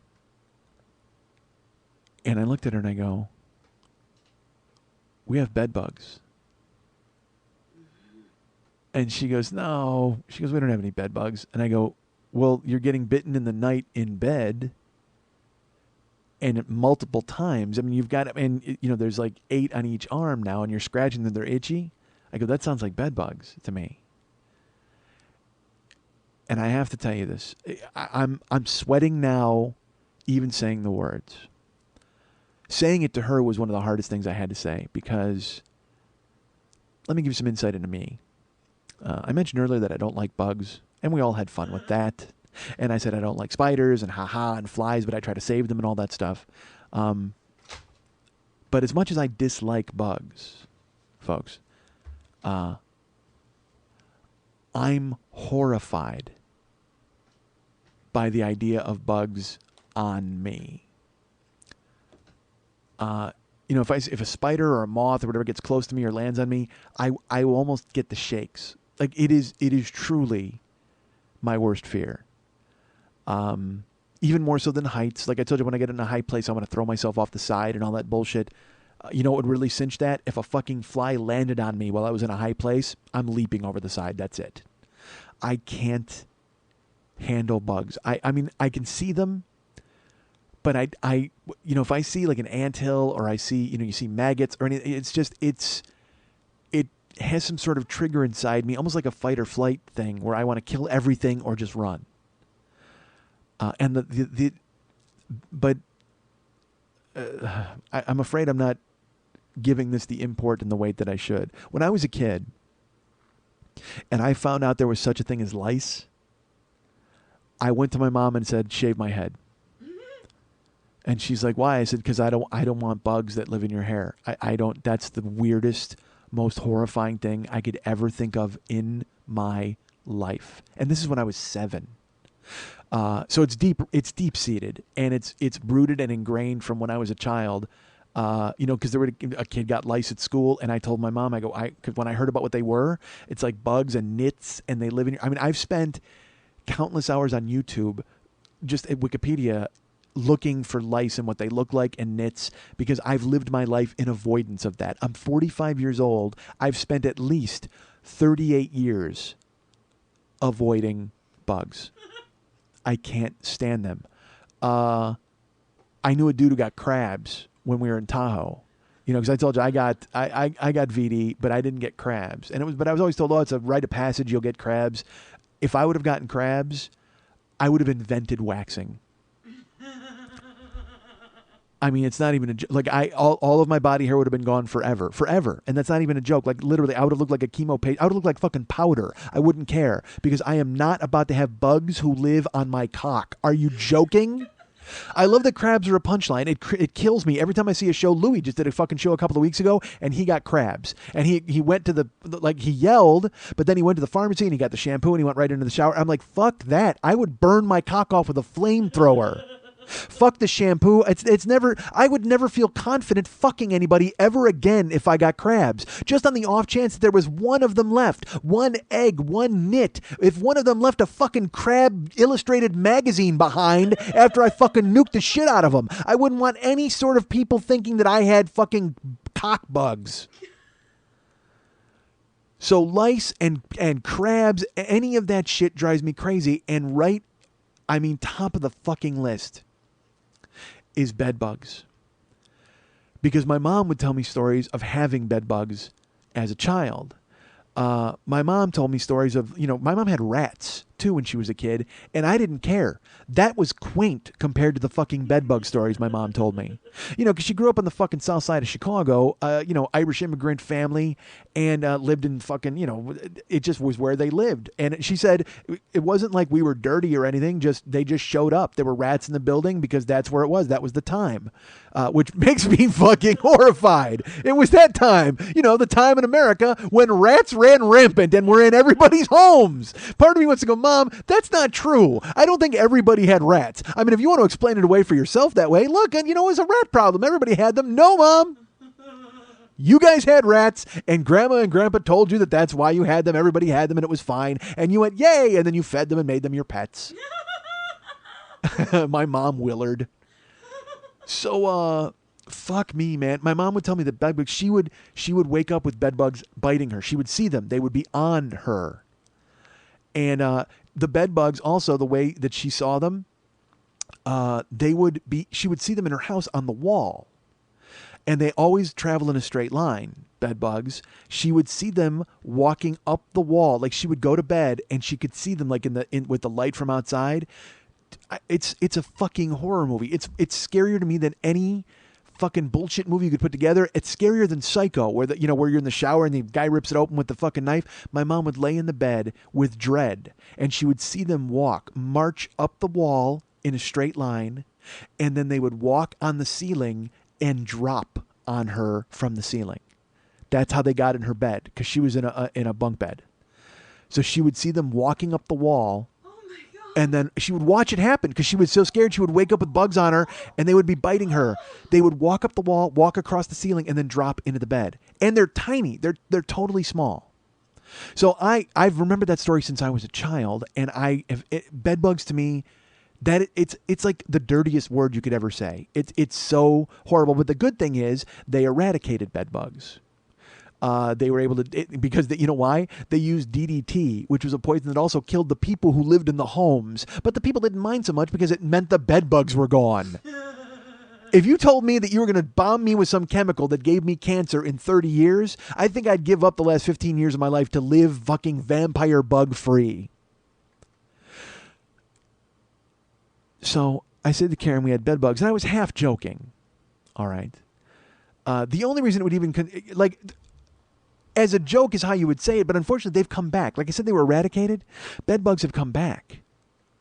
They're in New York. They're all over the place. They shut down a library in fucking Kansas because that's the thing about these bugs. All right, Google them. Google bed bug and go to Wikipedia. Read about them. They're indestructible killing machines. You think I'm overselling it? Fuck that. They are indestructible. Bed bugs are indestructible. If you read about it, they say they're tiny and they bite you in the night in your bed, and then they go away. And nobody really knows where they go. They infest the mattress. They infest the box spring. They also could live in the rug. They also could live in your clothes. If they get in your closet, they can live in the fucking bar that you hang your clothes on. They could live in hollow hangers. They can live in cardboard boxes. They can live in the walls. They can live in the speakers of a television. They can live in telephones. They can do whatever the fuck they want because apparently they are impervious to killing unless you use DDT poison that apparently is gone now. Because bedbugs are back. They came back because there was so much international travel. In America, we didn't have them. And then people would travel to fucking Bedbugsylvania and bring them back. So they would hitch a ride on somebody's pant leg, and the next thing you know, fucking Dubuque is gone. Devoured by bugs. So I said to Karen, we've got bed bugs as a joke, just as a joke, because there's no way we have bed bugs because I don't have any bites. Karen has bites. I have none. I sleep in the same fucking bed. So she's like, we don't have bed bugs. I go, yeah, we do. Come on, look at your arms. So I never really need any push to go and Google or look for things that I hate. So this is a couple weeks ago, and I go in and in the middle of the night, I Google bed bugs. I go to YouTube first to see what they look like. And there are people who have like videos of them live where they've caught a bunch of them. And then there's, because, let's put it this way. I also tell you this. I do that on purpose so I can see what they look like in real life and actual size. Because if you go to Wikipedia and you Google bed bugs, They will give you the picture of a bed bug as big as a tiger. Like, it doesn't, look, you're not doing me any favors by showing me what its face looks like. I'm not going to see it. Very rarely, I mean, I hope to fucking God, if I do have bed bugs, I'm never going to wake up eye to eye with one. Where I just fucking throw back the covers and holy shit, I'm staring him right in the, like, he's going to look at me like, whoops. Like, why are you here? Like, I caught him like a burglar. Fuck that. If I ever get to see the expression on a bed bug's face, things have gone horribly awry. And you ever hear that phrase, he's more afraid of you than you are of him? No, never. Not in a billion years. If I can see the expression on a bedbug's face, there is no way he's more scared of me than I am of him. So Wikipedia, you're not helping me with the gigantic rhinoceros-sized bedbug photo. So I Google them to read about them, and I'm seeing, and then they show people with the bites, and I look at the bites, and they look awfully familiar. Because when they bite in a row. Because like I said, they travel in a straight line. So I think they just like, hop, 2, 3, 4, hop, 2. They march into your bed, and then they all say, company, halt. And they stop on your arms, and then they just bite. They commence to biting all in a row, and they're all equidistant from one another because these bumps are all, bed bugs, for being horrible and living in your bed, they're pretty neat. Like they have like, I don't mean neat like cool. I mean neat like, they all bite symmetrically. Bedbugs love math. So I'm Googling and I'm looking and I'm seeing the bites and they look familiar. But again, I have none. Karen has them on her arms. And I start reading about the bedbugs and I read that they're nocturnal.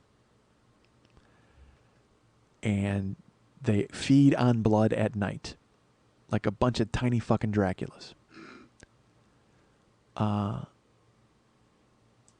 That would explain why I don't have any bites, because I don't go to bed at night. I sleep during the day. So even if I'm in bed, even if I'm there, a tasty, big, fat buffet waiting to be fucking chomped on by them, they won't come out because it's light outside. And I have to tell you, when I read that, my heart fucking sank. Because that was my main go-to of why we didn't have bed bugs. Well, I'm not getting bitten. We must not have any bed bugs. You're going somewhere or something's in your car. Nope. That, for me, that sold it. Once I saw that they were nocturnal, I just went, in my head, I went, Jesus Christ, we've got them. We've got bed bugs. So Karen woke up the next morning and I said to her, I go, listen, I really think we have bed bugs. And I said, I looked online, I looked at the bites, I read about them, it says they're nocturnal, which means that's why I'm not getting bitten. She's like, all right. She goes, well, I'll tell you what, when I come home from work tonight, I'll vacuum everything and I'll take care of it. And I said, okay. She goes, well, are you going to go to bed? I go, no, I'm not. She said, okay. Well, she goes, I'll vacuum, I'll take the bedding out, I'll do everything I have to do. This was actually, I should tell you, this was last week on Tuesday. Before I came into the podcast, the day before. So that day I slept in the chair in the living room. And I can sleep anywhere, and I can pretty much nod off and get decent sleep, but I was still freaked out about bugs, so I only caught about 3 hours of sleep. Woke up, came and did the show last week, and when I got home, Karen was like, oh my God, and she had leveled the bedroom. She had taken all the bedding, washed it in the highest heat, dried it on the highest heat. She had, cleaned the windows, vacuumed the entire rug, vacuumed the mattress. She went to school, man. She'd fucking dumped carpet fresh all over the fucking place. I mean, it was just like a brand new room. It was amazing. She had cleaned everything. She goes, all right, I cleaned this. I did everything I could. It says you're supposed to strip the bedding and vacuum and all that. So she goes, if we have bed bugs, she goes, but I tell me we don't. But if we have them, I went ahead and just did all this stuff. And I said, yeah, but you don't understand. I read about them. They don't go away. Like, even if you vacuum them up or you do whatever you said, they don't go away. And this is part of my scared, I'm worried, and this is 7-year-old me coming out. And I said, well, you don't understand. They don't go away. They live in your house. I mean, go read any story. They can't get rid of them. Hotels in New York will get rid of them, and they come back a week later because they're tiny. They're small. They said they're the size of an apple seed, and they don't ever know if they got them. Roaches at least have the decency to be big enough to where you can see them. So then when you don't see them anymore, you're like, well, we got rid of all the roaches. But with bed bugs, you don't ever know. They could live in your rug. They could live in your car. They could live in your fucking hair. They could live anywhere they fucking want to, just waiting for night so they can come out, hup, 2, 3, 4, and fucking plant their little bug fangs right into your goddamn arm. And Karen looks at me and she's like, you need to calm down. I went ahead and swept the room. I did everything I could. You know, we don't have bed bugs. It's fine. It's spiders or something outside. And what makes me laugh is the calm in the face of, hey, look, I'm just being eaten alive by spiders out by the pool. It's not a problem. Are you shitting me? That she could just calmly dismiss it with, yeah, come on, it's just spiders biting me every single night. Who cares? I don't understand that logic. I don't know how she did it. And quite frankly, it was a problem for me because I'm like, look, you're getting bitten over and over. It's bed bugs. She's like, no, trust me, it's a spider or something. And I just cleaned up. Everything's fine. I said, okay, I'll try to calm down. But again, 7-year-old me is not having it because I know that there's bugs and they will get in my hair. I don't want anything in my fucking hair. I'll shave my head. I'm serious. I'll fucking dip myself in a goddamn barrel of acid to fry everything off. I'll be a skeleton. I don't care. I'll be a skeleton with a liver. All you need is a liver, right? So she goes to bed, and I tuck her in, and normally I lay in bed with her, and I'll give her a kiss, and I wouldn't lay in the bed. And she's like, you got to get over this. We're fine. I cleaned it up. Everything's okay. I said, I can't. All right, that's fine. I believe you. So I went out to the computer, because I'm up all night on Wednesday night, and I have to write the email blast and all that stuff. So I develop a plan where I'm going to sneak in the middle of the night and look in the bed to see what's going on. So I spend 2 hours Googling bedbug. So I'm prepared for what I'm about to see, if I'm going to see anything. Because again, I don't know if I mentioned, my wife has a theory that she's just being torn apart in the night by spiders.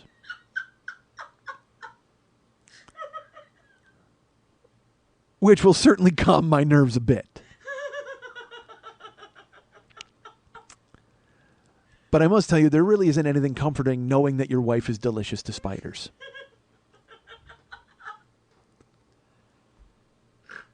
Because I don't think it's just these particular spiders.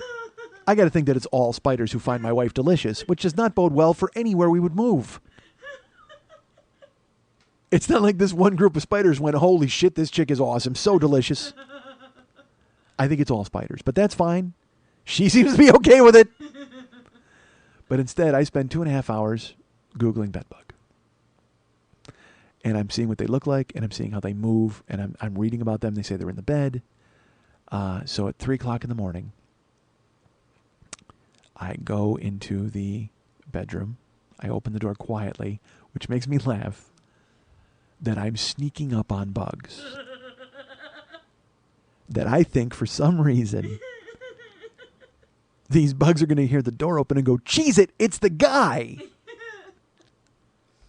And I will be honest with you, once I got to the hallway, I turned the hall light on and I turned the doorknob really slowly. And never before in my life have I ever been hoping to walk in on my wife being eaten by spiders before. I got to tell you, that's a first for me. Never have I had an overwhelming desire to walk in and see my wife being eaten by spiders. Because it would have alleviated my concerns, certainly. Some of them. But if I know I've got to deal with the spider problem, that's completely different. It's the devil you don't know. So I turned the doorknob quietly to sneak up on these bugs.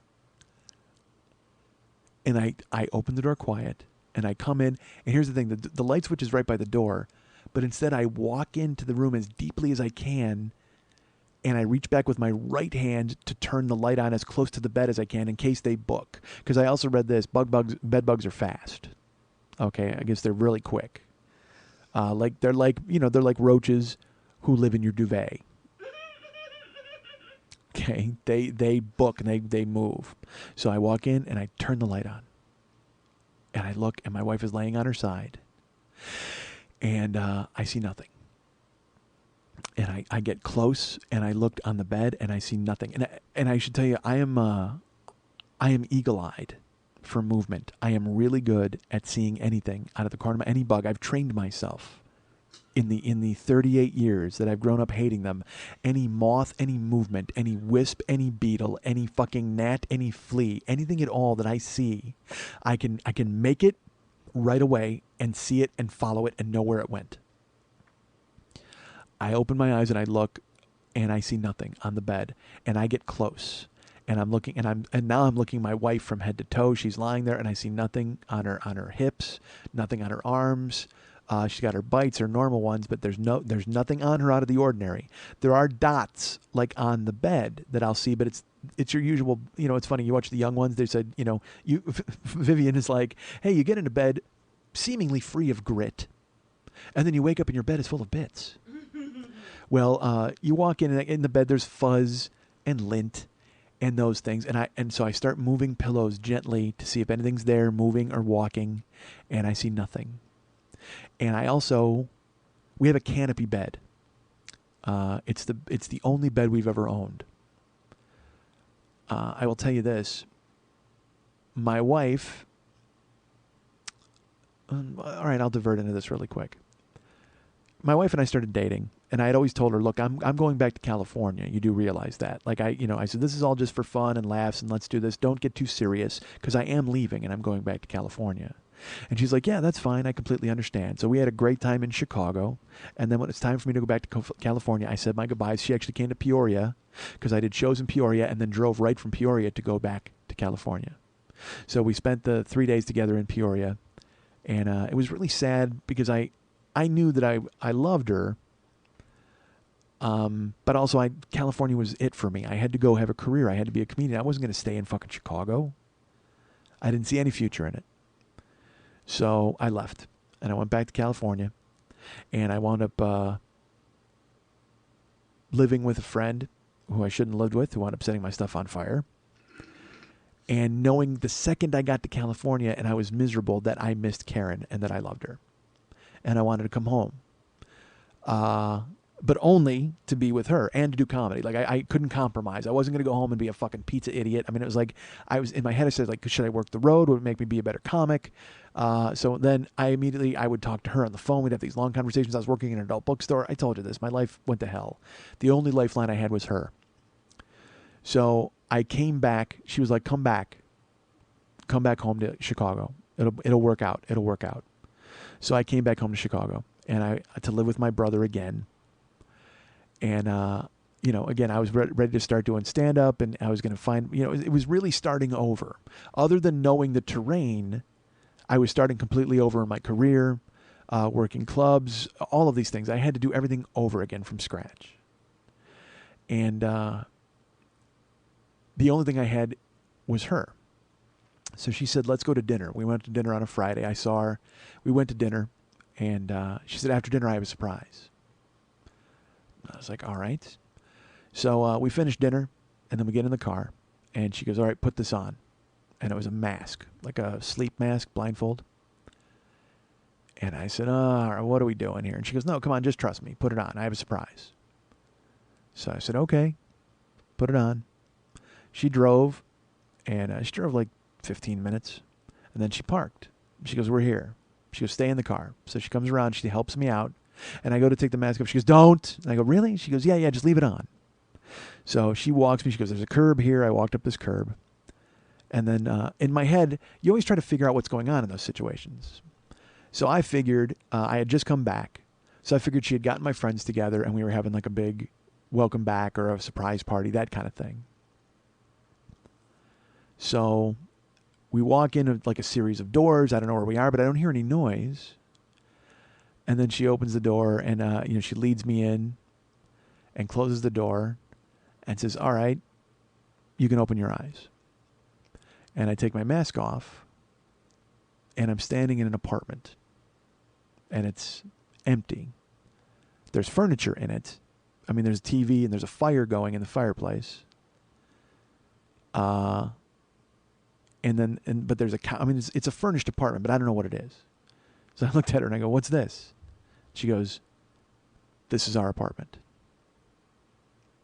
And I said, what? She goes, this is where we're going to live. I rented this apartment. We're moving in together. This is where we're going to live. Because we had talked about it, but never really decided on it. And she had bought furniture. She went and bought, I was in a house that was now my house. And she took me into the bedroom, and she had bought a bed for like $3,000. It was a canopy bed. It had a built-up canopy that went to the ceiling, metal, poles and bars all over. And I couldn't believe it. I was stunned because it meant now that I didn't have to sleep on my brother's futon or floor, and it meant that officially we were a couple and we were happening and everything was going to be okay. So that was great. I'm now looking through that same bed for tiny vampires who are sucking my wife's blood in the night. So she's laying in our wedding bed, seemingly going to be torn asunder by spiders unless I can find them in the night. So I'm looking back and forth, and like I said, it's a canopy bed. So my eyes are looking up the poles all the way to the ceiling. My eyes are, I'm fucking Steve Austin. You can practically hear the as I use my supervision, as I use my $6 million vision to look through the bed and find these spiders that are eating my wife. Nothing. I see nothing. Nothing on the poles, nothing on the mattresses, anything at all. And we have a feather bed too, by the way. I should tell you, we have a feather bed on top of the mattress. So I leave. I'm just like, all right. So I walk out of the room. I close the door. And I go back to the internet and I send out the email blast. And I'm doing more work on the computer. And in my head, I'm like, you got to check again. You got to check again. And then part of me is going, yeah, you don't have to check again. You just went in there. There's no spiders eating your wife. You're fine. Because you know what, folks? I don't want to go in there. I don't want to discover what I think I'm going to discover, what I'm pretty sure I'm going to discover. I don't want to see it. Because I'll tell you this, my wife and I, like I said, we were married and all these things. And then, we were together. And then when we got married, we were going to move to California. We got married in August. We were moving to L.A. October 1st. And our lease ended September 1st. We gave up our apartment early. So we needed a place to stay for a month. So we found some friends. We stayed with them for a month. And they had pets. They, all of our stuff was in their garage. Like literally our life was in the garage, and we stayed in a guest room. And they were very nice to put us up. But I think they had 3 dogs and 2 cats. We go to bed the first night in the guest room, and I'll tell you this. I'll have to divert this. I'm really terrified of bugs. And I think I'm scared of night. And when you combine the two of them, that's a fucking death blow for me. I mean, it's so bad. Because I think I've told this story. When I was a kid, I slept in the basement. My brother and I had rooms in the basement. My mom never came downstairs. This is my freshman year. And I would stay up all night and play Stratomatic baseball while watching on TV at a card table alone in my room, keeping score, playing games. So much fun. And I slept on a cot. And this is the cot that I slept in while I destroyed the rug in my room.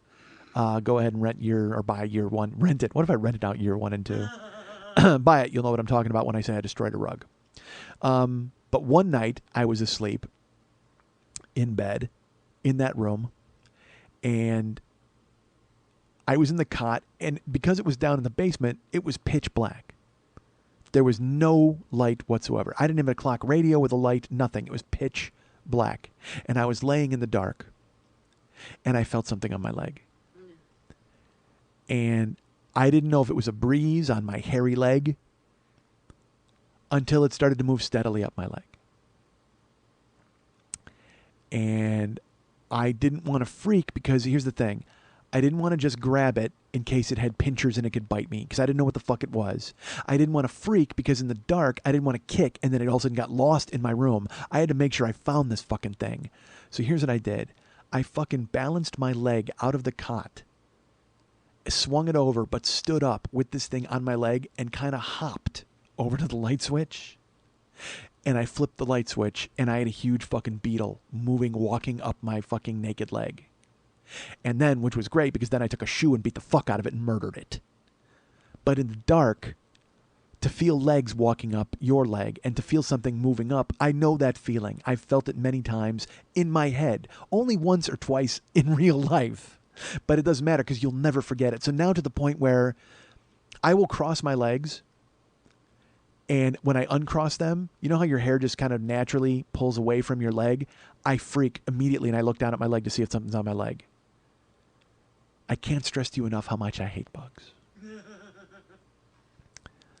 So, and again, I'm not scared of them. Like if I saw one, I wouldn't flee in terror. I'm not a child.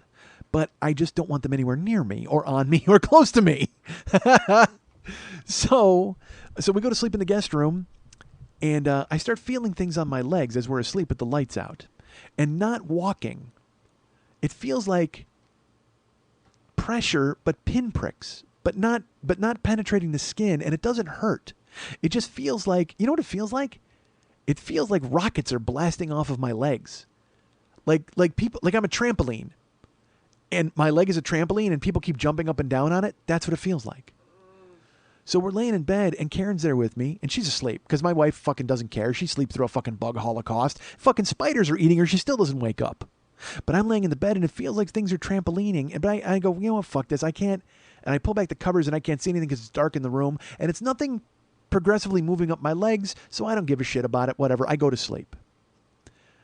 I wake up in the morning and Karen's in bed and we wake up. And it's still happening. I wake up and I feel things trampolining. And I go, you know what, do you feel stuff on you? And she's like, what? And I go, stuff like jumping on you or walking? And she goes, no. And I pull my covers back.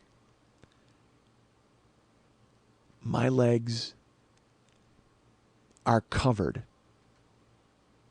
in fleas. When I say covered, I'm going to say there's probably 40. And they're jumping off of my legs and landing on me. They were trying to get out from under the covers all night, jumping off of me. And then when I flip the covers back, they go leaping off of me and they go jumping onto the ground. There's fleas all over my naked legs. And I lose my fucking mind. I jump out of bed and I start fucking slapping my legs. And Karen's like, what? And I go, look. And she looks at the bed. And if you focus, then you see they're in the bed. They're jumping off of the bed. They're in the covers. They're on me. They're all over the bedroom. They're all over the guest room. And I look at Karen and I go, we're leaving. She goes, what? I go, we're leaving. I don't care. I'm taking a shower and we're staying in a hotel. I'm getting the fuck out of here. I can't stay in this house. She's like, what are you talking about? It's fine. And I go, it's not fine. Look. And then when she finally sees them, she goes, oh, this is bad. I go, yeah, it's bad. It's fucking bad. I go, all night they were jumping on me and I didn't know what the fuck it was. So we meet the owner of the house and we tell him, we go, dude, there's like the guest room is filled with fleas. And it turns out that when they're not using the guest room, that's where the dogs sleep. All the pets sleep in the guest room. It's like that's their room basically when nobody lives there. So I tell him, I go, we're moving, we're leaving. And he's like, what? I go, we've got to go. And he goes, I'll take care of it. We've had this happen before. It's easy. It's just you bug bomb the place. And I'm like, yeah, but my clothes are here. I go, I'm leaving. I'm not taking fleas to fucking California in a month. That's not happening. He goes, don't worry. It's an easy fix. We'll do it. So Karen and I go out. And I, like literally I walk out the door and I look at myself to make sure I don't have any fleas on me to bring into the car. And we split and they bug bomb the entire house. And we come back like 12 hours later after spending the day out and they're sweeping up, like the dead. I mean, in the room, you can see them. They're dead all over the sheets. They're dead all over the place. They're vacuuming, they're cleaning, and they're cleaning the house. And we didn't have a problem with it the rest of the time. So they convinced me to stay, and I said, all right, we'll stay. But I was willing to pay for a fucking hotel for a month. I didn't give a fuck. So I'm very familiar with that in the night, the feel of bugs, and like I said, walking up me, jumping off me. I feel it all the time. Like right now, I can feel it telling you the story. So I go in the room, there's nothing in the bed. I walk out. I tell myself, you got to go back in there. And I don't want to. Because part of me is like, dude, come on, you're already in there. Nothing's bad. But I said, fuck it, I got to go in there. So, like 4:15, because you got to do it before it's light outside. I go and I sneak up on them because I'm going to catch these fucking spiders in the act. And I'll rejoice. I'll give them each 8 high fives because I'm happy they're spiders. I open the door quietly. I sneak in and I flip the switch and I look and my wife is there. She's on her side. She's got the cover pulled off. It's kind of half on and half off of her. and she's in the middle of the bed. She has the right side. I'm on the left side. Well, she's right now in the center with her leg kind of kicked up on my side. So that leaves her side kind of bare. Except for one bed bug. I see him walking, and my heart fucking sinks. Because if there's one, there's a fucking million. Everything I've read has told me. I mean, I go online and I read these forums, and the people are telling me that there are people who leave their apartments with everything in it. Because once you get bed bugs, you don't get rid of them. And I see it, and I know that everything's ruined. Everything is ruined. And it's so small. Like, it is super... They said they're the size of apple seeds or whatever. This thing's not. This thing is simultaneously the smallest bug I've ever seen and the biggest fucking nightmare I've ever had. So I see it, and I don't want to kill it, and I don't want to crush it, and I can't pick it up. So I fucking look at it, and I run. I run out of my room. I go to the kitchen to get a baggie. I get a baggie, and I get back to the bedroom, and it's gone. Because the light is on, and it booked. So I get in, and I'm like, I fucking lose my mind. I'm like, I can't lose this fucking thing. I can't lose it. So I move, and I look on Karen to see if it crawled on Karen. I'm looking at her, and then I move a pillow, and there he is. He's hiding under a pillow. And I fucking put the baggie out, and I scoop it up, and he runs right into the baggie, and I fucking seal it. And I then fine-tooth comb the rest of the bed looking for more. I look and look. I look on the canopy. I look on Karen. I look on the covers, and I just walk out heartbroken. And I go outside, and of course, I bring up bed bug on Google, and it has an actual size picture, and I hold up the baggie, and it's almost the actual size. I mean, it's a lot. I'd say it's only about half the actual size. It's really small. And I just put it down. But the thing is, really small makes me even more horrified because that means it's a baby, and I'm sure it's got parents somewhere. So I'm freaking out. I'm sitting there because, you know why? Because now I know that everything is ruined. Everything. We have to destroy the house. I know that sounds weird, but if you go online, you will see there are people who get them, and they've had exterminators and people come out to kill them, and they don't die. Because if you miss one or you miss two, they fuck, and they have a million more. It doesn't matter. You know what? That's the thing. I wish I could explain to you how fucking terrible they are, because nobody will listen to me when I try to explain it. I'm sure even you guys are like, it's no big deal, because that's what I keep getting from everybody when I talk about it. But I'll get to that in a minute. So I come out with the bug, got him in a bag, got a bug in a bag, and it's 3 a.m, or no, what time was it? It was fucking 4 a.m. I didn't give a fuck. I called Orkin.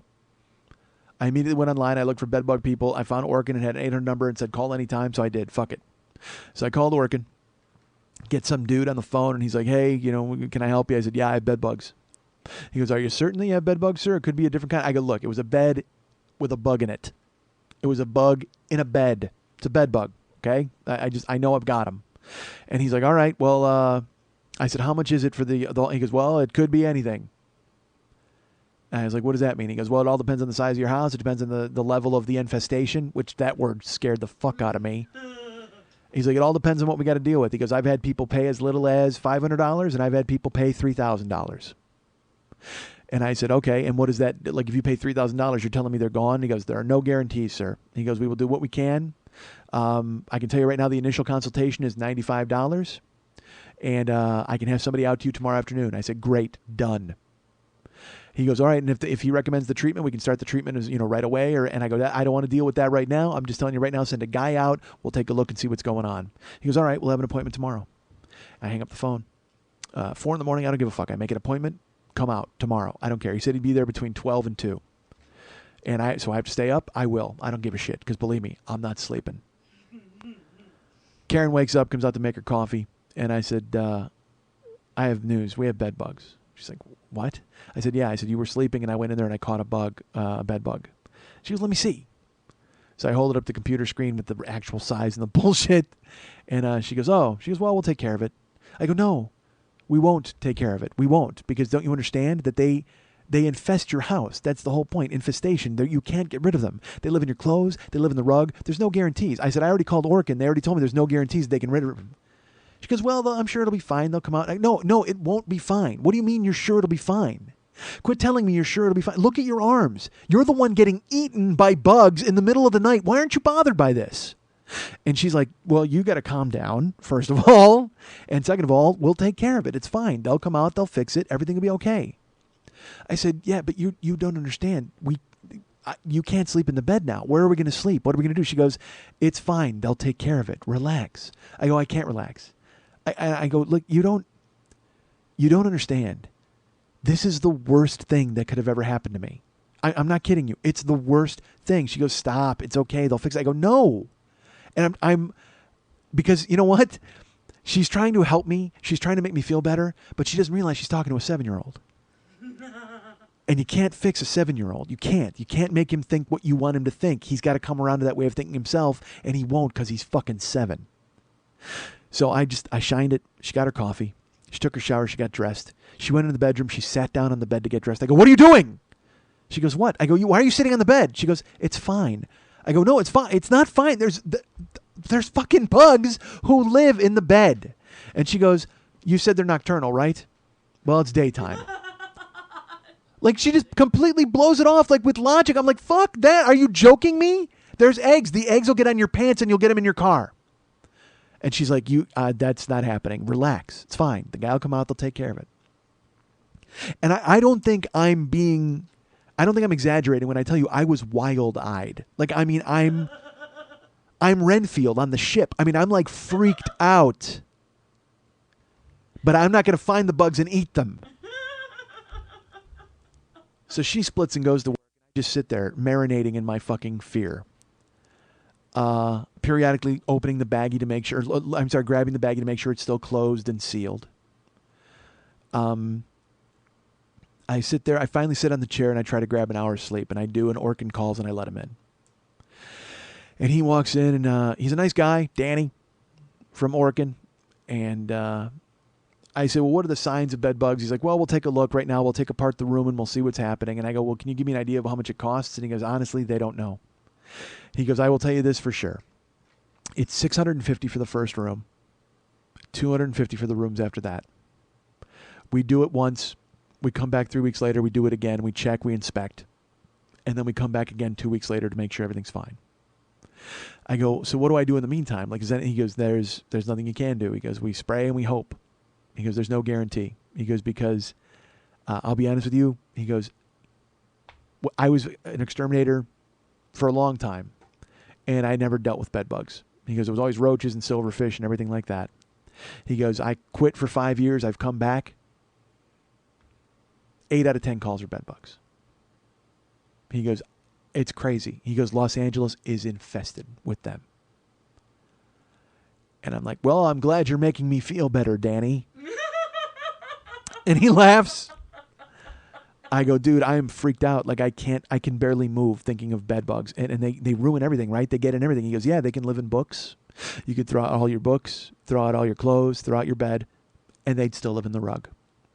He goes, I'm not trying to scare you. I'm being honest with you. He goes, I can tell you right now, we can bomb this whole house and spray it and come back 3 weeks later and spray it and come back 2 weeks later and spray it, and you could see them the next day. I don't know how to explain it. I said, well, how do you get rid of them? And he goes, well, it's high heat. He goes, there's a thermal treatment too, but that doesn't make any sense here. And he goes, that's really expensive. He goes, we use this poison. He goes, you have to fill it in the walls. We have to take off all of our outlet covers and our light switch covers. And they have to put the dust in the walls. They have to spray the rugs. They have to spray the bed. They have to take it apart, pull it, lift it up and spray within the box spring and the mattress. And he goes, and then, like I said, they could be anywhere. And I'm standing there petrified. Like, this is a guy who does it for a living, and he's basically telling me they're unkillable. They're indestructible, which is what I knew, okay? I had Googled it, and I had checked it out on the internet, but I had also hoped that I was 7 years old and I was making myself scared for no reason. Nope. The fucking pro shows up and tells me how horrifying it is, and he can't believe it. Ha ha! So I'm like, well, how do you get rid of them? And he's like, You spray them the poison and you hope. And I go, what do you do with your clothes? He goes, well, you got to wash all your clothes. He goes, you don't have to wash your clothes. He goes, if you put your clothes in the dryer on super high heat for 30 minutes, that'll take care of the bugs and whatever eggs there are, and just shake your clothes out. I go, what about like shoes and all those things that you can't wash, like tables? And I have boxes in my room that have like old taxes and things like that. He goes, put them in the sun. I said, excuse me? He goes, take everything you own, put it in black garbage bags, and put it out in the sun. The heat will take care of it. I said, you're sure? And he goes, well, actually, I'm not sure. He goes, but that's the best that we've got right now. That's it.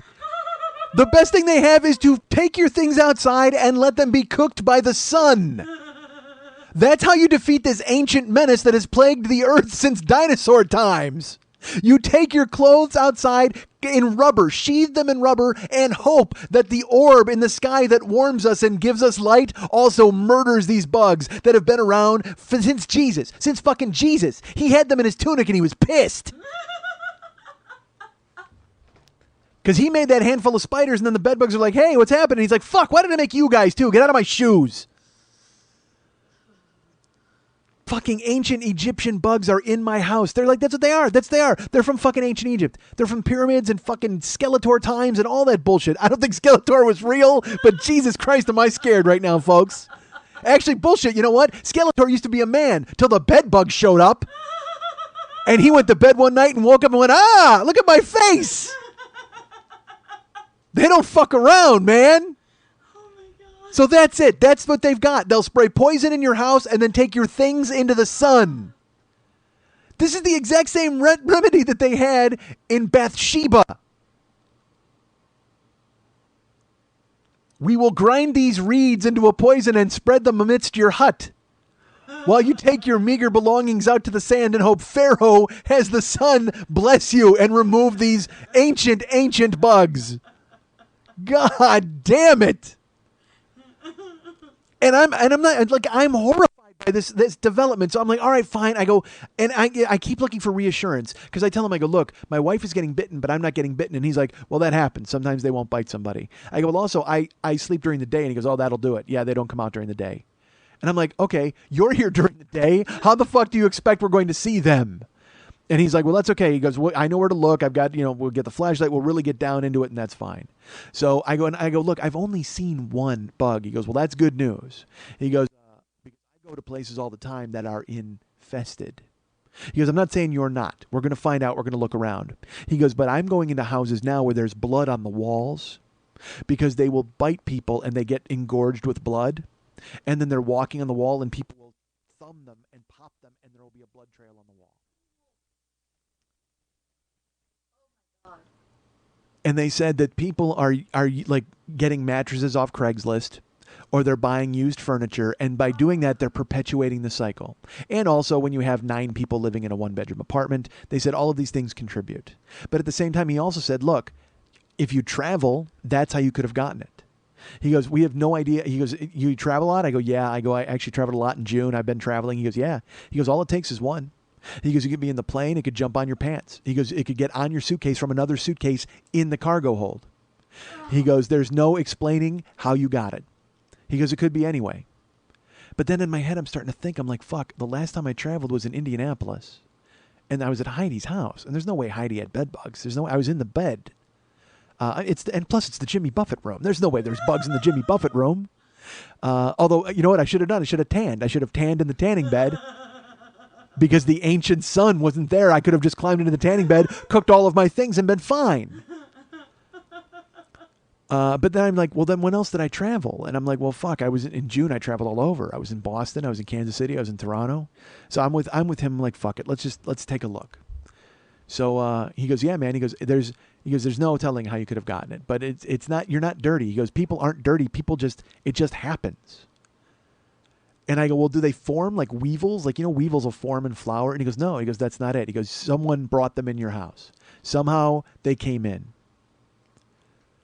So my mind is feverishly working overtime to figure out where the fuck I could have brought it in from.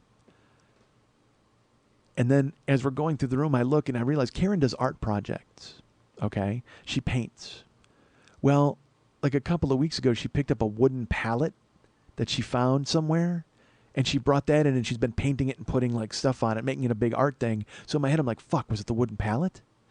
And then I'm like, well, what? She also goes to the fucking 99-cent store. So, I mean, there's a bunch of hobos who fucking walk around there. So anything could have leaped off her and jumped on her. Because, you know, let's face it, when you hear bed bugs, you immediately think filthy, poor. That's the first thing you think of. The indigent, the fucking haunted. You know what I mean? Just these horrible people who are covered in bugs that leap from poor person to poor person. As if the poor people were like the bus system for the bed bugs. Literally, that's all poor people are a public transit system for bed bugs. So now and what a horrible way to find out you're poor, by the way. Like, I thought I was doing okay. I've got a bunch of debt and stuff like that, but I'm like, I'm still functioning. Nope, I'm poor. Because I am now a feeder system for fucking nighttime vampire bugs. And not even me, my wife. Oh my god. But these bugs don't like O negative, apparently. So we go in the bedroom, and I keep looking for reassurance. I'm like, look, I only saw one. And he's like, yeah, well, that's good. He goes, because I see them on walls. Like, I mean, I will walk in. He goes, you'll know it's bad when you walk in during the day and you see them on walls. He goes, they don't come out in the daytime. But he goes, if you've seen one, he goes, that's fine, but that doesn't really mean anything. He goes, they could, you know, it just means you didn't walk in when they were there. And I'm like, oh, thanks again, Danny. So we go in the bedroom. He takes a flashlight, and he starts looking at all the baseboards in the bedroom. And he starts looking in the TV, and he looks there's a wooden stand that the TV's on in my head because they love wood. And I'm like, that's getting thrown out immediately. And so he looks through the wooden stand, and then he starts looking up, and he goes, you know what the tough thing is? You have a popcorn ceiling, they call it. It's a stucco ceiling. He goes, you have a popcorn ceiling, and that's hard because they can get in there and you can't really tell that they're there. And I'm like, well, I mean, you shine your flashlight up there, let's look, because there's nothing on my ceiling. It's just, you know, it's just fucking stucco. So he looks there, and he starts looking on the bed, and he looks on the bedding. And he's looking in the pillows, and he's going, I don't see anything. And he looks in the sheets, and he looks in the feather bed, and he looks in the covers, and he starts looking in the canopy and the pipes. And he looks under the bed. He starts with his flashlight, and he looks kind of closely on the rug, and I'm just standing there, fucking shivering, waiting for the bad news. And he's like, I don't see anything, and that's good. He goes, because you will see piles of just black dots, which is they'll shed their exoskeleton and then all in one spot, like they do it on purpose. Which, dude, quit giving me reasons to imagine that they live in this little Conan universe where their little Thulsa Doom bedbug is sitting on a pile of bedbug bones. I don't want to fucking know that.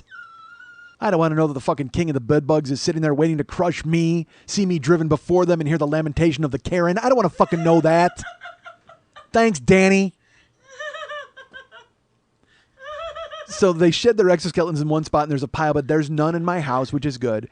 And he also says there's like a smell, and I knew this online. They said that there's a smell of rotting raspberries, which fucking freaks me out. I mean, I'm just like, who thought of that? Who's sitting around smelling bugs and going, yeah, that smells like rotten raspberries? I mean, it's awful. Because they have dogs who sniff for bed bugs.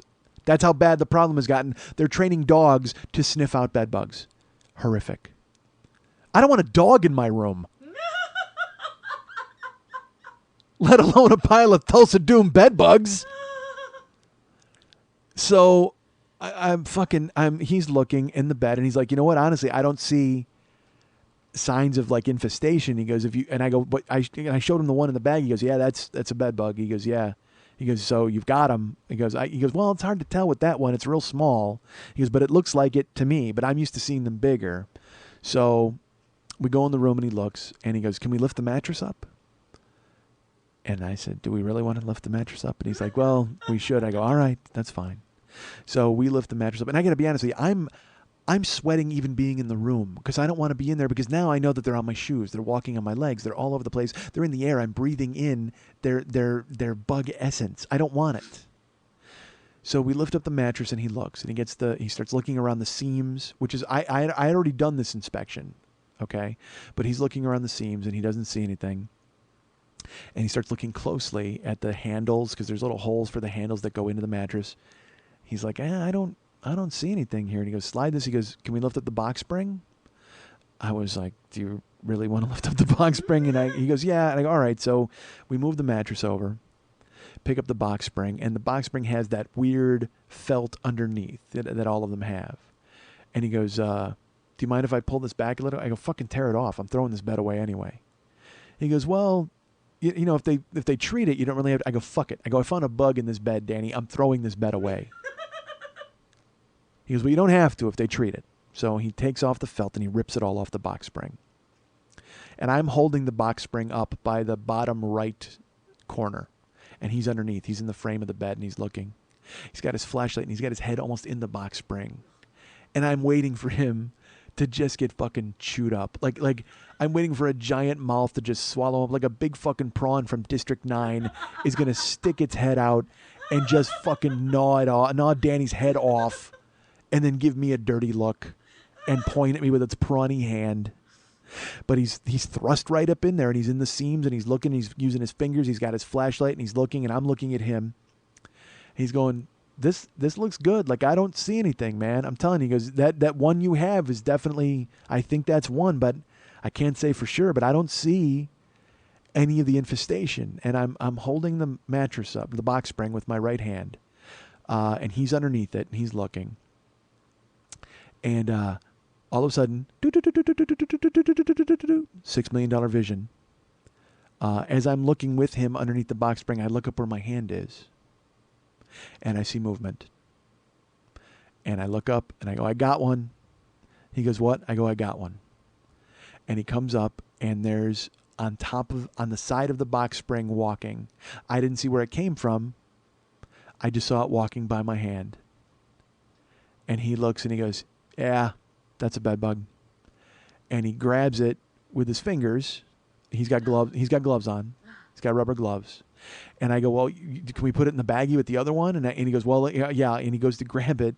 And Danny's kind of a lummox.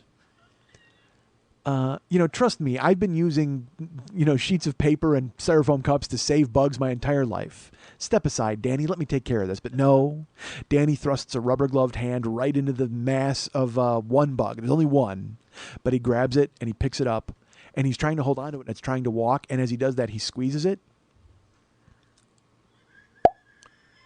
It pops in his hand and there's blood all over his fingers. And he goes, yeah, that's one. Because it was moving really slow. Like, this one was, like, super slow because it was engorged on wife blood. Oh. And he takes it over to the baggie and he smears it into the baggie. And the little one is just like, oh, Dad. And so we put it in the baggie and I zip it up. And he goes, yeah, that's definitely one. And you can see, obviously, from my hand that it bit you or it bit your wife. And I was like, all right. I go, so what's the plan? And he goes, well, let's put the mattress bags. We built the bed back up. And we walk out into the room and he says, well, I can have a guy out here tomorrow. And like I said, we'll do the room for $650 and then we'll do every other room for $250. And I was like, so what's every other room? And he goes, out here, the living room, the dining room. I go, so that's $250 living room, $250 dining room, and the kitchen? He goes, we don't do the kitchen. They never go to the kitchen. He goes, but the living room and the dining room are one room in an apartment. It's fine. He goes, we don't do the bathroom either because you shower. If there's heat in there, they won't go in there. He goes, they're not like regular bugs who like moisture and like heat. He goes, they hate heat. They're attracted by body heat because they have to drink the blood because they don't want heat to survive. They hate it. It's like, all right, so we're looking at $900 just to come and do the treatment. He goes, yeah, and then we do the follow-up 3 weeks later and they charge you for that. Today the consultation was $100. I go, well, I paid that on the phone with a credit card. He goes, okay. He goes, and then we'll do another follow-up after that, and they charge you for that. And what made me laugh is the guy on the phone was like, I've known people to pay as little as $500. What were they fumigating? A fucking, like a mailbox? What the fuck? You're telling me it's $650 for the first room.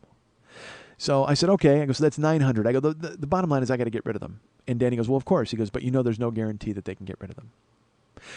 I said, I understand. I said, I'm pretty sure that they're going to be here forever.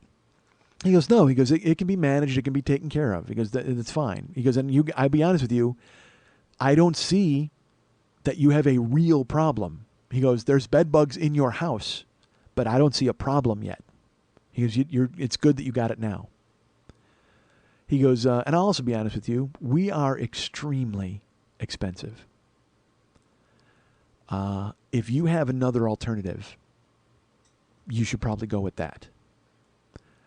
And I was like, So drive them out at gunpoint? I mean, I don't know exactly what you mean by another alternative. But he goes, no, I mean another exterminator. I go, well, you know what? Because I had talked to the manager of the building. I should tell you that. I went to the manager right away in the morning. I said, I got to tell you something. I said, there's bed bugs in my house. And she was horrified. And she's like, I had them as a kid. And that's terrible. And I go, I know. It's so funny telling people.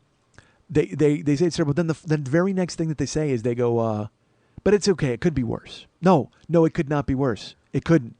There are now bugs who eat me, who live in my bed. They've invaded the world of sleep, where the depressed people like me often go to escape from the horrors of real life. Now I'm not even safe while I'm fucking escaping the horrors of real life. I've got a fucking infestation of Freddy Kruegers who have interrupted my fucking dream. But immediately everybody tries to assuage you and tell you it's not that bad. It is that bad. Go online. Do you have the internet? It's that bad. And granted, you know me. My shoulder hurt. I went on WebMD and I had AIDS in 5 seconds. But I don't give a fuck. Read every testimonial you can about bedbugs. You'll see that I'm not wrong. Again, the only way to fix them is with the sun. That's the only way to kill them. So I told the manager of the building, and she's like, well, you know what? We have an exterminator that deals with that kind of thing. They have actually a printout here. She gave it to me for bed bugs, and she emailed it to us. So when I talked to Orkin, he goes, if you got a guy who does the building, go with him. He goes, I don't know how much it costs, but it's probably going to be cheaper than us, and they know the building. So I would go with them. So I thanked him for his time, and he left. So I went to the building manager. She said, all right, well, I'll call the exterminator. She goes, when do you want them here? I said, I want them here yesterday. I don't care. I want this taken care of.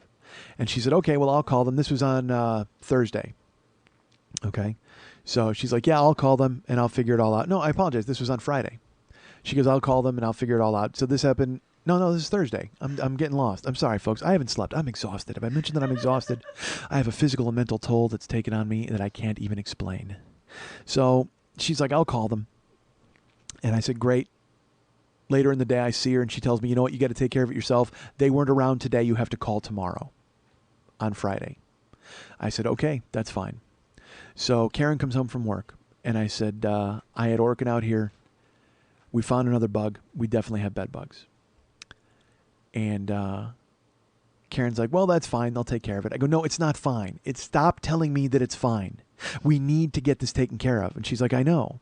And here's the worst part of it. They give me the sheet of what we need to do. Do you know what you need to do, folks? I've sort of kind of thumbnailed it for you, but I'll tell you right now. The bedroom needs to be stripped completely. Which means, and look, I've been there for 15 years. I've been in this house.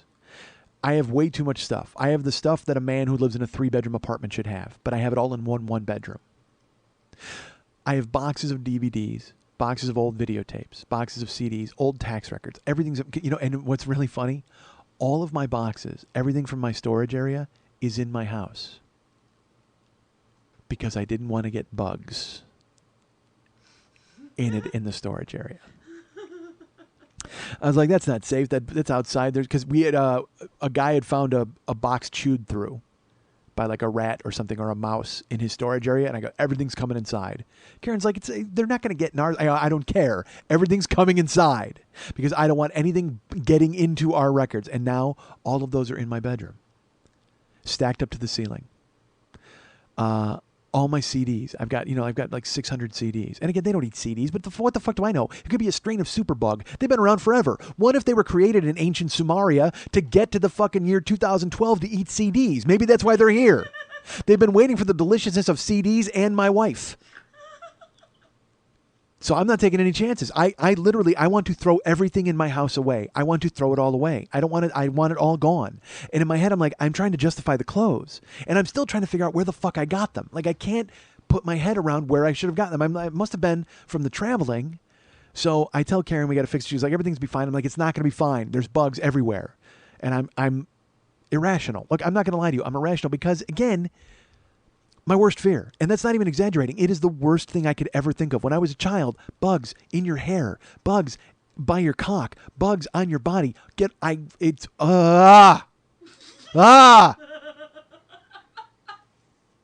undefeatable super strain of bugs. That's the thing. If it's a bug on you and you squish it and you wipe it off and you wash your arm, done.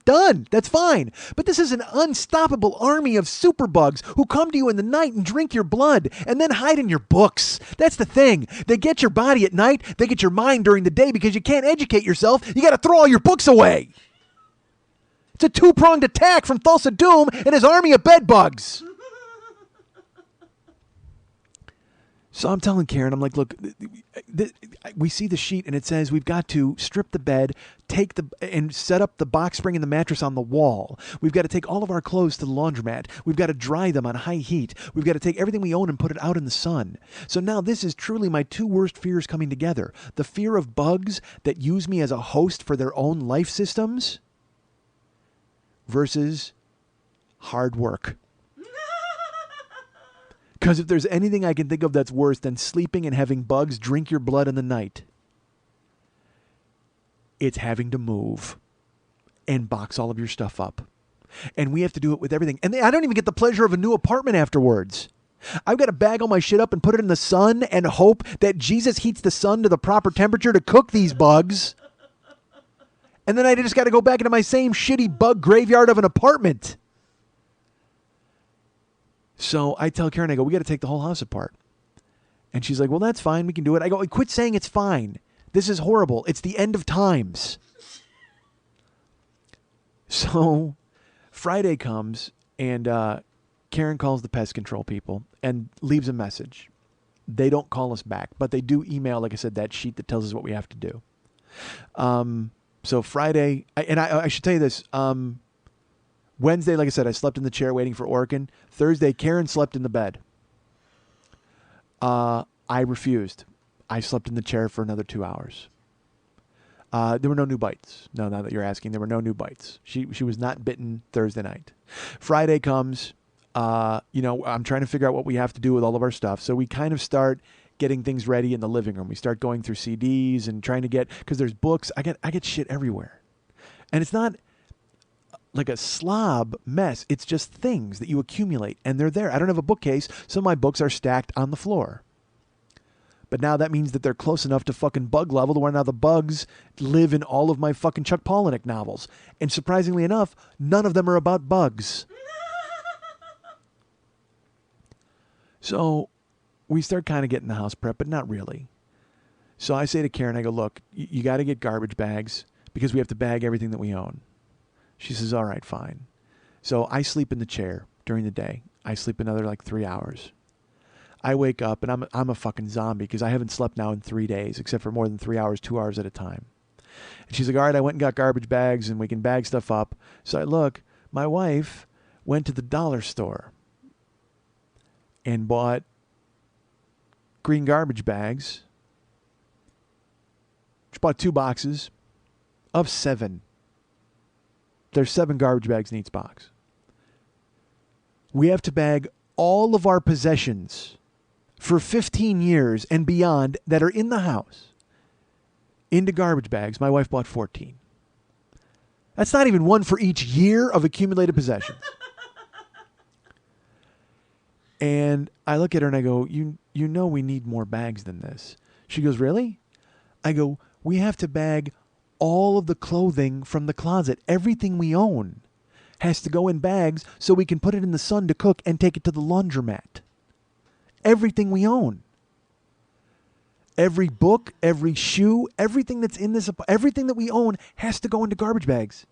Oh, okay, well, I'll get some new ones. So I grab one of the garbage bags and I start to put stuff in it and it rips. Because they're fucking kitchen can bags made by some company in Budapest who's stocking the dollar store with 7 at a time. And then I realize, you know what? They're from Budapest. They're in on it. That's the ancient home of bed bugs. It used to be Bugapest. They changed it. They didn't want anybody to catch on. But they're in league with these fucking bugs and they're making shitty bags so you can't bag your stuff and put it in the sun because then the bugs can live. So I look at her and I go, these bags won't do. We got to get other bags. Friday passes. Saturday comes. We call the exterminator. They're closed for the weekend. So we don't have an appointment. So that means the weekend is going to fly by, and I won't sleep. I will not. I can't sleep. My wife will go in the bedroom. She sits down on the bed. And I'm like, why are you in the bed? What are you doing? Get out of the bed. She's like, it's fine. I go, you can't wear any clothes in the bed. She goes, why not? They're nocturnal. They don't come out. I go, it doesn't matter. There's an egg, a scrap, an antenna, anything and it gets on you. Who the fuck knows what'll happen? And then you're going to bring it into the other room and they're going to infest that room. And she's like, it's not going to happen. I go, you can't tell me it's not going to happen. It's happened. I never thought they would get in here. I've lived my life on an anti-bug crusade. I never thought I'd have to deal with this problem, but now I do, so I'm going to fucking deal with it. You can't wear clothes in the bed, Karen, please. All right, fine. So she's naked watching TV. And but then she takes her clothes and she puts it in the clothes basket with the other clothes. What are you doing? She's like, well, it's in the room anyway. If they're in here, they're in those clothes. So you just want them to be in all the clothes? Don't put those clothes there. Why aren't you listening to me? And she's how do I put this? She's starting to get really fucking sick of me. Because no matter what she does, it's wrong. No matter what she does, it's wrong. Because she doesn't care. She doesn't care. I'm going, you bought bags that are inferior. You're putting your clothes there. You're sitting in the bed. I'm trying to fix this. I'm trying to fix this. So the weekend goes by. No bugs. I tell her I'll call them Monday morning and I'll make a thing. That's another thing. No bites. She's sleeping in the bed. No more bites. She doesn't get bitten Friday or Saturday. No bugs. I haven't seen anything. I'm coming in the middle of the night, every night, and I'm staring and I'm looking. And I'm looking in the box spring seams. I'm looking everywhere to see what's there, and there's nothing there. But I'm coming in 2-3 times a night, sneaking in, turning on the lights and looking. I can't even imagine my wife just losing her mind. Like literally, I had a dream that there was a flickering lighthouse and I couldn't understand. No, yeah, that was me.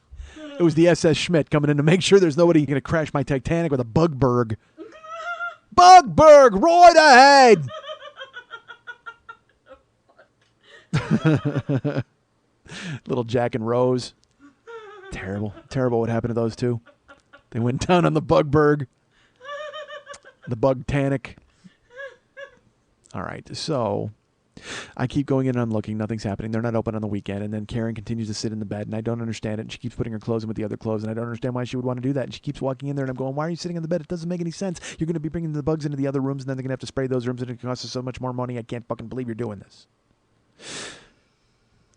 So Monday comes. She goes to work. It's funny. I told her, I go, you know what? You're going to have to take a day. At some point this week, I wish we didn't have to, but you're going to have to take a day because we're going to have to do the house. So I call Monday to make an appointment with the exterminator.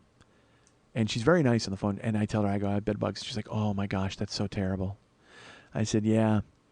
She goes, you know, we'll definitely get a tech out as soon as we can. And she goes, what's your address? I go, you know what? You actually come and do the building every month. So I give her the address, and she goes, yeah, well, we're out there on September 5th.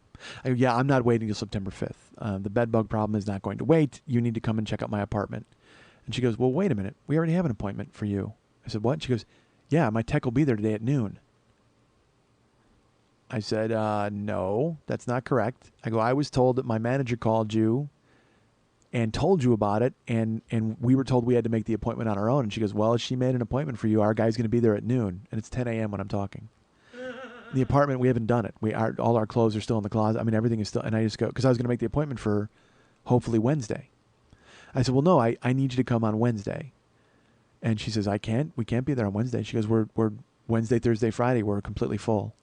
And it's all bed bug calls. Jesus Christ. I said, really? She goes, yeah. She goes, if you want, we can come next Monday. Oh, and I go, no. I go, tomorrow's fine. She goes, all right, we'll be there between 12 and 2 tomorrow. And she goes, you know what you have to do, right? And I said, yeah. She goes, well, I'll send you an email with the sheets. And I go, well, I got one sheet from you. She goes, well, there's 2. I'll send you the second one.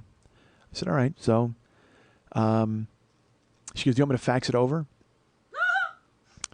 And I'm like, in my head, I just went, you know, the only thing older in my house than this ancient bug would be a fax machine, quite frankly. I said, no, go ahead and email it. She's like, fine. So I hang up with her, and I immediately text Karen. I go, this is because we anticipated that we would have 3 days to get the house ready. And I called her like 4 times, and I go, look, you're not returning the call. So I text her. I go, they are coming tomorrow, which means you have to be off tomorrow, which means the house has to be ready by noon tomorrow. So when you come home tonight, we have to start, and we have to get it all taken care of, and we have to bag our entire, everything, our existence needs to be enveloped in garbage bags by tomorrow at fucking noon. And I have to work Monday night. Like, she works until 4, and then I have to work at 10. So we have that window in between. And she had a thing. She had an event on Monday night. So she comes in, and I'm asleep in the chair. And I'm like, what's going on? And she's like, nothing. She goes, I'm probably still going to go to my event tonight. And I went, really? She goes, yeah. And I go, okay. I go, well, you know that I work tonight. She goes, yeah. She goes, well, we'll have time in the morning.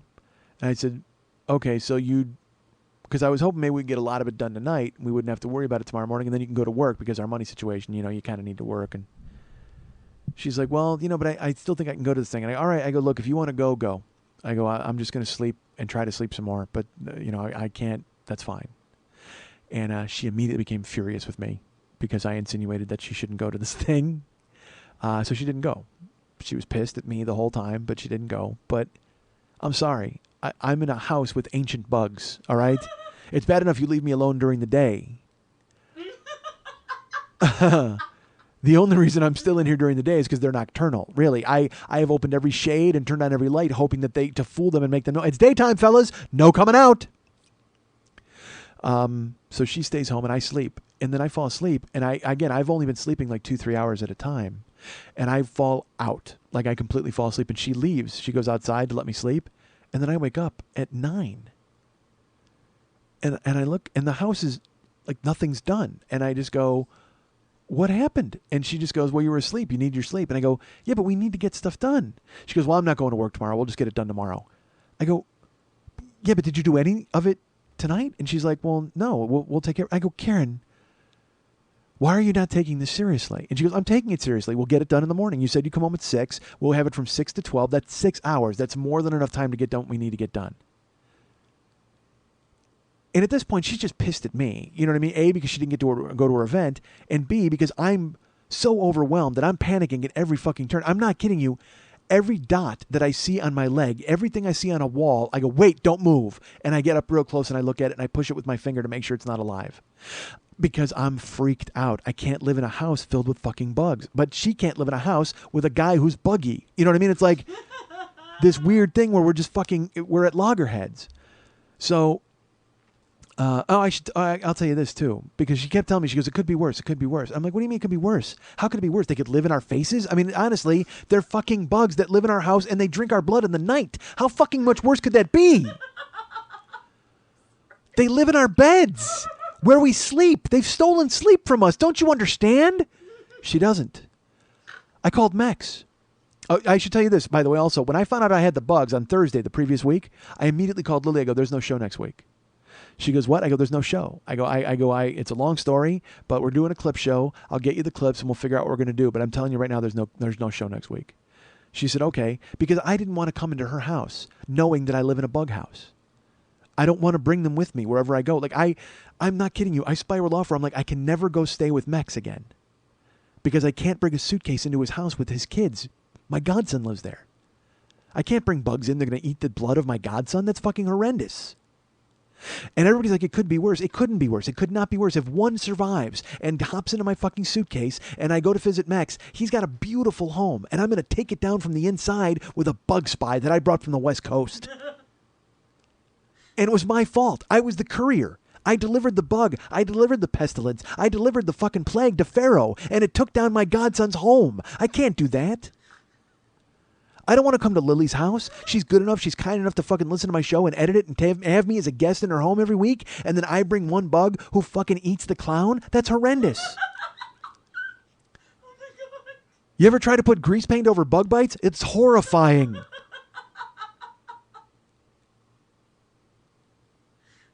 You just look like you got big white goiters on your face. It's terrible. That clown is crying on the inside. So I don't want to take the chance. That made me laugh. I don't want to take the chance. So in my head, I'm like, I've spiraled out of control to where I can never leave the house again. Certainly with none of the things that I own. I'm hoping maybe it's okay. We can all just go walk around naked. If I can go be naked with everybody, then that's fine. But even then, there might be one in my hair. I can't have it. And that's why I can't sleep in the bed, because I sleep naked. You don't think I want these fucking guys going single file up my cock? That's going to happen. Hop 2, 3, 4, and they bite the shit out of my urethra? That's not good. I don't want to be pissing ancient bugs for months and months because they laid eggs in my cock. That's fucking horrendous. This is the shit that goes through my brain. So I called David. I called Mex on Monday, or I think, and to tell him, look, there's no show this week. And he goes, what? Why is there no show? And I said, I can't. I don't want to tell you this because the reason there was no show is I don't want to tell you guys this. This is horrifying to me. I'm sweating now telling you the story. So I tell David, I go, look, I'm going to tell you this, and I can't, but I have to tell you. I have bed bugs. And he goes, oh, man. Oh, yeah. I go, so there's no show. And he goes, well, why is there no show in 2 days if you have bed bugs today? I go, because they got to have the bug guy's got to come out. He already looked. Orkin was just here, and we took the house apart, and everything's fine. He was here a couple days ago, and it's just I can't have it happen. And I start revving on the phone with Mex, and he just goes, man, dude, it's going to be fine. I mean, it could be worse. No, it couldn't be worse. Have I mentioned that there are bugs who live in my bed who drink my blood when I sleep? How could it possibly be worse than that? I don't understand this race of people who are so willing to shrug off living creatures that eat. I'm a host. I'm a host for bugs. I'm a goddamn bug farm. They live off my blood. Who thinks that could be worse? And Dave was like, well, I think you should do a show. I said, I can't do a show. You know why? Because I can't talk about this, and this is all I want to talk about. All I want to do is talk about fucking bed bugs and the fact that they're in my house and how horrified I am by it. And I can't do that. If I tell people I have bed bugs, it's going to be horrible. They're going to think I'm fucking horrible and dirty, and I'll be out of control talking about it. He goes, dude, so don't talk about it. He goes, you got plenty of other stuff to talk about. I go, no, you know me. I can't go without talking about what's going on in my life. I go, I'll tell one more story about work and then I'll bail. I can't talk about the bed bugs. I can't. And he's like, you don't have to, but you can't really ditch the show. The show is important, right? I go, yeah. And he goes, and you do it and you love doing it, right? I go, yeah. And he goes, well, and you also have people who depend on you. There are fans who want to hear the show, and you should do a show every week. And I'm like, you know what? Fuck them. I don't care. There are bugs who live in my bed who drink my blood in the night. I think they'd understand I couldn't do a show that week. And the thing is, he's right. He's totally right. And Karen's right. It could be worse. There are many more terrible things that could happen for you. For all of you, there could be worse things. There is nothing worse for me. This is it. It's as if my house was infested with snakes, and I'm not exaggerating. I can't go in the room without shaking. I'm scared to death. Scared to death. They're tiny, they're small, but the thing, I'm not even giving a fuck about them living there or being on me or biting me. It's the fact that I now have to live with them forever. It's a fucking death sentence. And fucking electric chair, I will be executed slowly by bug for the rest of my fucking life. And I have to live with it because you can't get rid of them unless the sun leaps into your home. Unless some fucking archaeologists dig up a pharaoh's tomb in Egypt and find the directions they used to rid them of the ancient night scarab.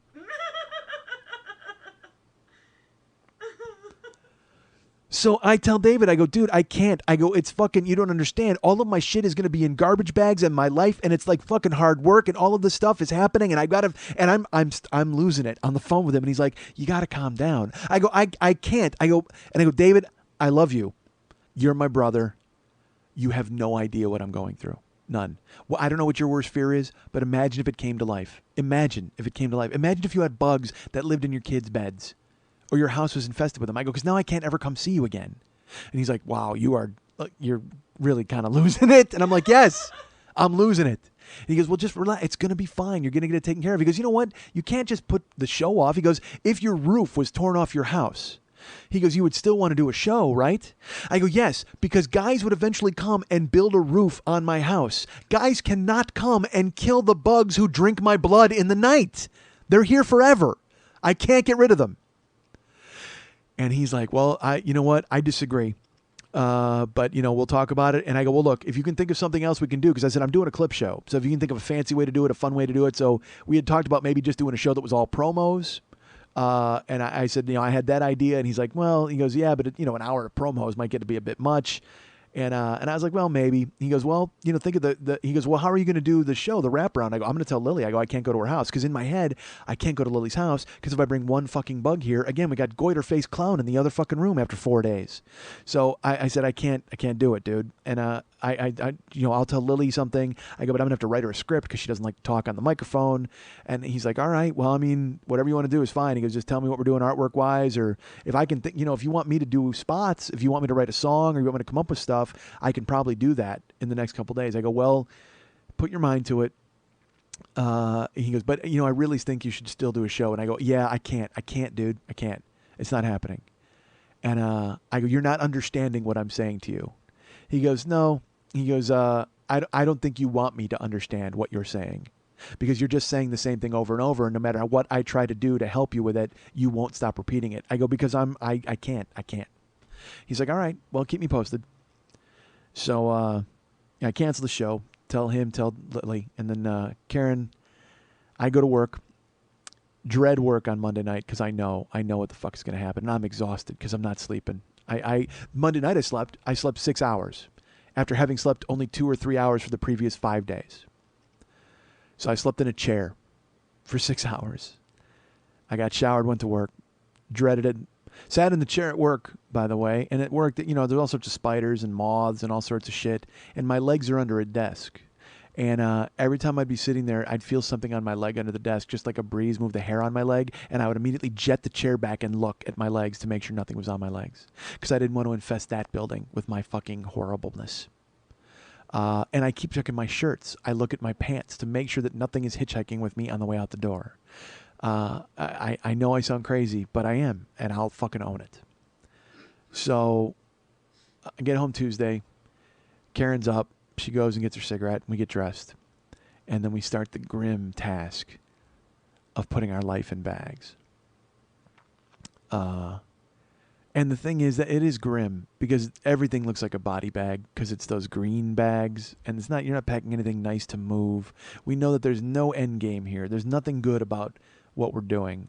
We're just bagging our life up as if it was so much garbage.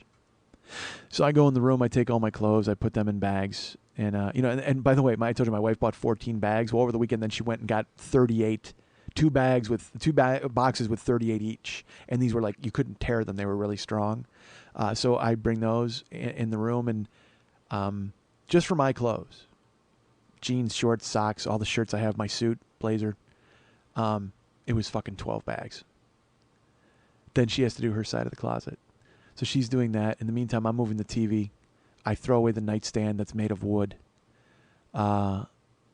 And we start taking the room apart to where we're moving things around. We have all these boxes with, I told you, and I will tell you this, I found like a treasure trove of old stuff that might be interesting to you guys. Maybe, maybe not. Just old photos. I found old demo tapes.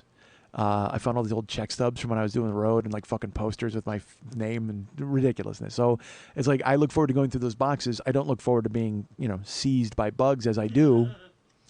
But I should tell you, by the way, also, no bites on Saturday, Sunday, or Monday night for Karen. And we don't see another bug, and I'm going in looking for them. I mean, I'm inspecting hard.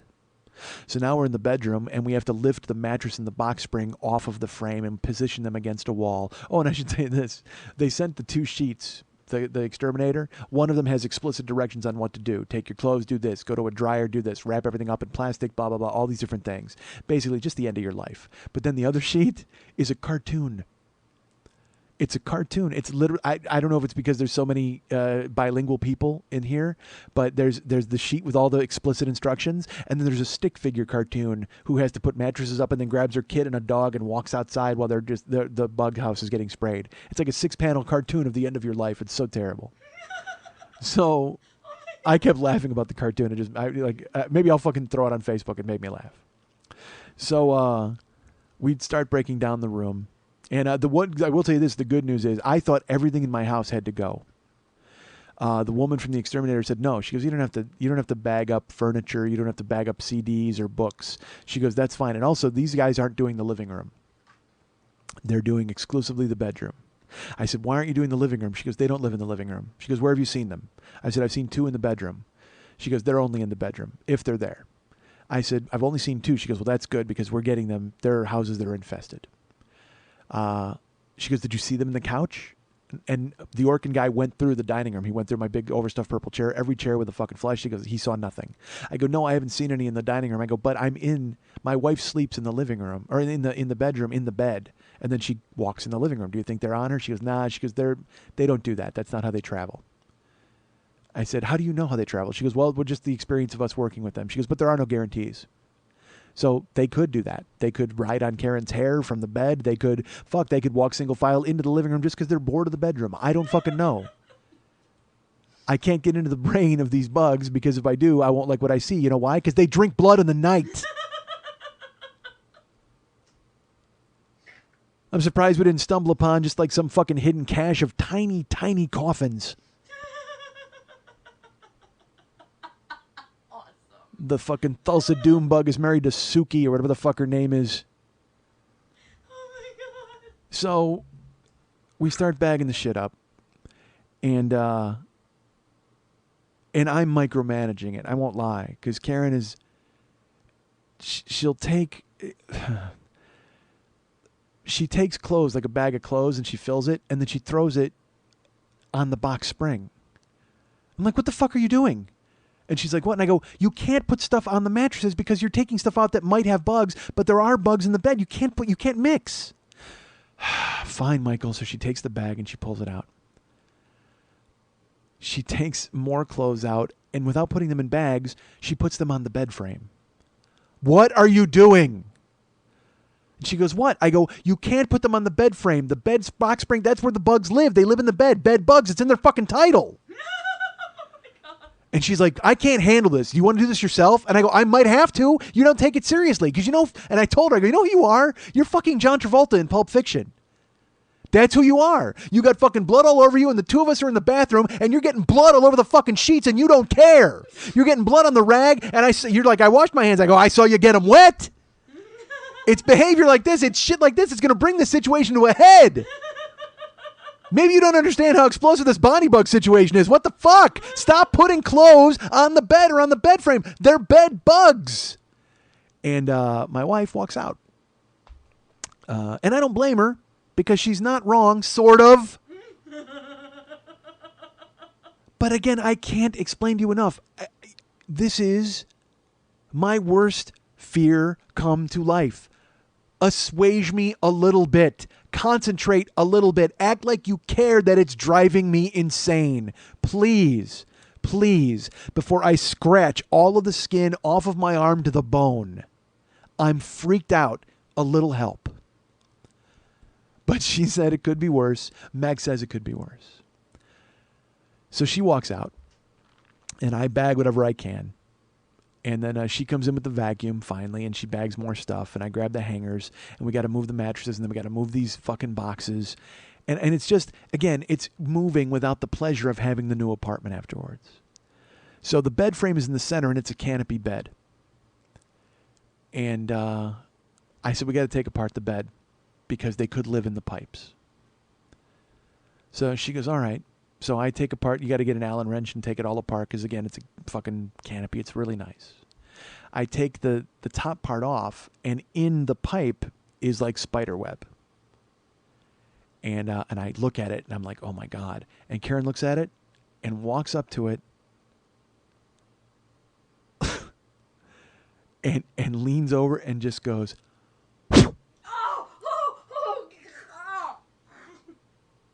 and the spider web and dust just goes into the air.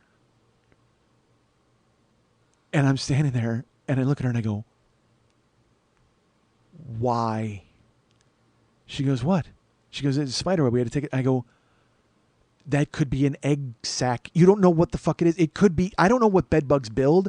That could be their house. That could be their like separate trap. I don't fucking know. You can't just blow shit into the air. These bugs are tiny. They're like pollen. Who knows what the fuck you just did? She goes, I know what I did. I blew a spider web out. Calm down. And I told her, I go, listen to me. I go, you gotta listen to me. You know me, right? She goes, yeah. And I go, you know I'm not scared of a lot. She goes, yeah. And I go, I don't fear anything that I can punch in the face. I can't punch bugs in the face. I can't. I especially can't punch 1,000 bugs in the face for the rest of our lives. I'll try.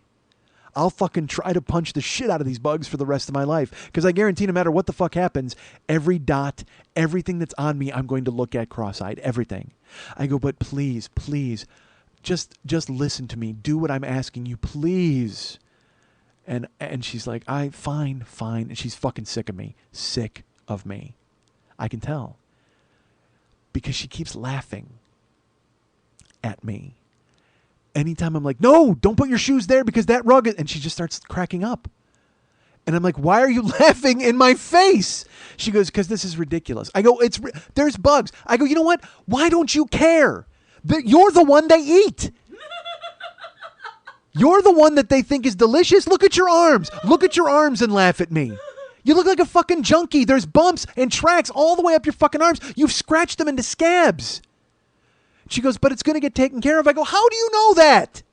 She goes, I have to know that. Or I'm going to act like you. Which was bracing. And I went, all right. I said, fine. I understand. I will throttle down on my freaking out. But you got to meet me halfway and not do dumb shit like blow a spider web into your own face. She's like, fine. Take the room apart. We take the frame apart. And I go, you know what? They can treat the frame because they may be inside the frame too. But everything I read online said they live in wood. Like they live in the wooden frames, but they can live anywhere. Who fucking knows? Because again, it's a super bug. So literally, I found capes. Little tiny capes everywhere. So we look at the bed, and it's taken apart now. And I'm like, well, the guy can treat that when he treats the mattress and the box spring. But the thing is, it's so big, the frame, and we've got to take stuff away from the wall. And we got to put it in the center of the room with the TV and all sorts of stuff. So I said, you want to just throw the bed away now, the frame? She goes, yeah, we can do that. So we take apart the rest of it. We Allen wrench the shit out of it, and we carry it outside. She takes the canopy poles. I take the headboard and the baseboard. And we're walking down to the dumpster. And we threw it away. And she stood there, and I looked at her, and she looked at me, and I looked at the dumpster, and we looked at the only bed we've ever owned in the garbage. And I cried. I won't lie. It made me so sad. So sad. And I put my arms around her, and we just looked at it. It was terrible. And also a terrific metaphor for the end of marriage. Bugs had infested it and torn it apart. And it wasn't salvageable, so it had to be thrown away. So we looked at it for a couple minutes in the dumpster, and we talked about the day I first saw it, because that was the day I knew I was loved. And then we went in the house to continue disassembling our lives. So we went in, bagged up more garbage, grabbed the rest of the frame, and there was dust all over the frame on the ground. And I said, do me a favor, just wipe that down before I carry it out, because if it has stuff on it, I don't want to carry it through the bedroom or the living room just in case. She goes, okay. So she got bleach cleaner, and she sprayed bleach on it, and she wiped it down, and then I went to lift it up, and underneath there's still a bunch of dust and things like that. I go, can you do me a favor? Just spray the bleach on the outside. She's like, I already sprayed the bleach. I go, look at this. There's dust. Just humor me. Spray bleach on it. You don't even have to fucking wipe it. Just coat it in bleach so I can carry it out. And so she did. And I carried the frame out and threw that out, went inside, continued to disassemble the house, bag it up, and we're filling my apartment with garbage bags. Like the bedroom is literally just going into garbage and garbage. And then we're putting stuff outside in the sun. We've got my suitcases out there. And when I had talked to the manager, I told her, I said, this is going to be a problem. I said, because when I start putting things outside to cook in the sun and the bug guy comes, you know you're going to get questions from other tenants. So if you have questions and you don't want to deal with it, they can talk to me about it. It's fine. I go, I'm embarrassed about this. I'm not happy about it. She's like, Michael, it happens to everybody. I go, well, it doesn't happen to everybody because I would be wondering what was going on. And if my next door neighbor had bugs, I would freak out because I don't want to see a fucking bug in my house. I said, so I'm just telling you, if anybody has anything to say, they can say it to me and I'll explain what's going on. So we continue bagging the house, putting stuff outside. We start piling stacks of our life in the fucking living room. And you know what it looks like? You ever see in a movie when the guys, they rob a bank and they just start throwing out bags of money to stack up to throw into the truck? That's what it looks like. Our whole bedroom is bagged up and fucking in the living room now. And in the room, we finally finished. Karen vacuums the shit out of it. And also when you vacuum, you then have to dump cornstarch and talcum powder on the ground and then vacuum that up because it kills whatever bugs and eggs are in your vacuum. So I say, okay, cool. So did you vacuum? She goes, yeah. She goes, I go, all right, you got to dump it out so we can redo it again. She goes, okay. And she opens the vacuum cleaner and she pulls out the filter and she just dumps it into the garbage right there in the living room. And dust comes up from the pile of that and sprays. It just comes out into the air, into the mist. I go, why are you dumping the vacuum in the living room when it could be filled with bug eggs? That's the whole point of the cornstarch. She goes, oh, well, the cornstarch killed it. I go, I don't care. What if one rogue bug made his way out? He lived for cornstarch. He surfed the cornstarch into the trash and he hopped out. Please work with me on this. So we go outside to do the rest of the vacuum. We bag it all up. And Karen does some laundry. She gets that squared away. And then it becomes noon and Lily has to come over. Because we are going to do my taxes last night. We had an appointment. And I have not told Lily I had bed bugs. I just told her there was no show. So we're going to do my taxes together. And Lily does my book. So she's going to come and meet my tax guy. And I remember at the last second that she's supposed to come over and download something to her computer. So I call her up and I'm like, hey, we're still on for the tax guy. We'll come pick you up at 5. And she goes, no. She goes, I'm going to meet you at your house and do the downloading, and then we'll go separately. I said, yeah, you can't come over to my house at 5. And she's like, why? And I looked at Karen and I go, should I tell Lily this? I don't want to tell Lily this. And she's like, yeah, tell her. Who cares? And I said, Lily, I go, can you come over now by chance? 6 hours early? And she's like, why? I said, I have bed bugs. And she's like, oh, my God, that's terrible. I said, yeah. She goes, I'm sorry. I go, I know. We're bagging up the whole house. It's a tragedy. Everything's getting fucking bagged or thrown away. She's like, that's awful. But it could be worse. No, it really couldn't be worse. She goes, yeah, it could. She goes, you could be sick. You could have like pancreatic something, or, you know, Karen's cancer could have come back. I go, I don't care. I would prefer the pancreatic thing to me. That would be fine. As long as my pancreas was not filled with ancient bugs who emerged in the night and drank my blood, I would much rather have that. Thank you. So she, very nicely, Lily's like, I'll come over. It's fine. So she comes over. And she gives us the sad face, and then she gets to the door, and I go, this is the end of days. And she goes, it could be worse. And I go, nope. Why does everyone keep telling me that? She comes in, she does the downloading, and she says, we'll meet us later. So, and by this time, Karen and I are fucking sweaty as motherfuckers, and our house is done. It's square, and now it's 11:35, and they're coming at 12. And the owner of the building comes by, he ducks in, he looks at our house, and, you know, he knows about the problem. And I tell Karen, I haven't been to bed yet, by the way. I've come home from work and then worked straight through, and I'm used to that. That's fine. But I tell Karen, I go, look, we got to get showers, and I have to get some sleep. Because when they do the spraying at 12, we can't come back to the house until 6. We're supposed to be gone for 6 hours. And we have the tax thing at 7. So when we leave, we're not coming back. So where am I going to sleep? Am I going to sleep in a car? I mean, I said to Karen, I go, should we get a hotel room? She goes, it doesn't make any sense. I go, it doesn't make any sense to you. You don't have to sleep. I do. She's like, well, I guess we could do that. I looked into hotels. It was like $160 for, because I'm not staying in some rat hole. That's the thing is I'm gonna leave bed bugs to go get bed bugs? Fuck that. Literally, we would leave and the bed bugs would get on my phone and call that hotel. Hey, Morty, I got a surprise for you. The husband's crazy, but the wife's delicious.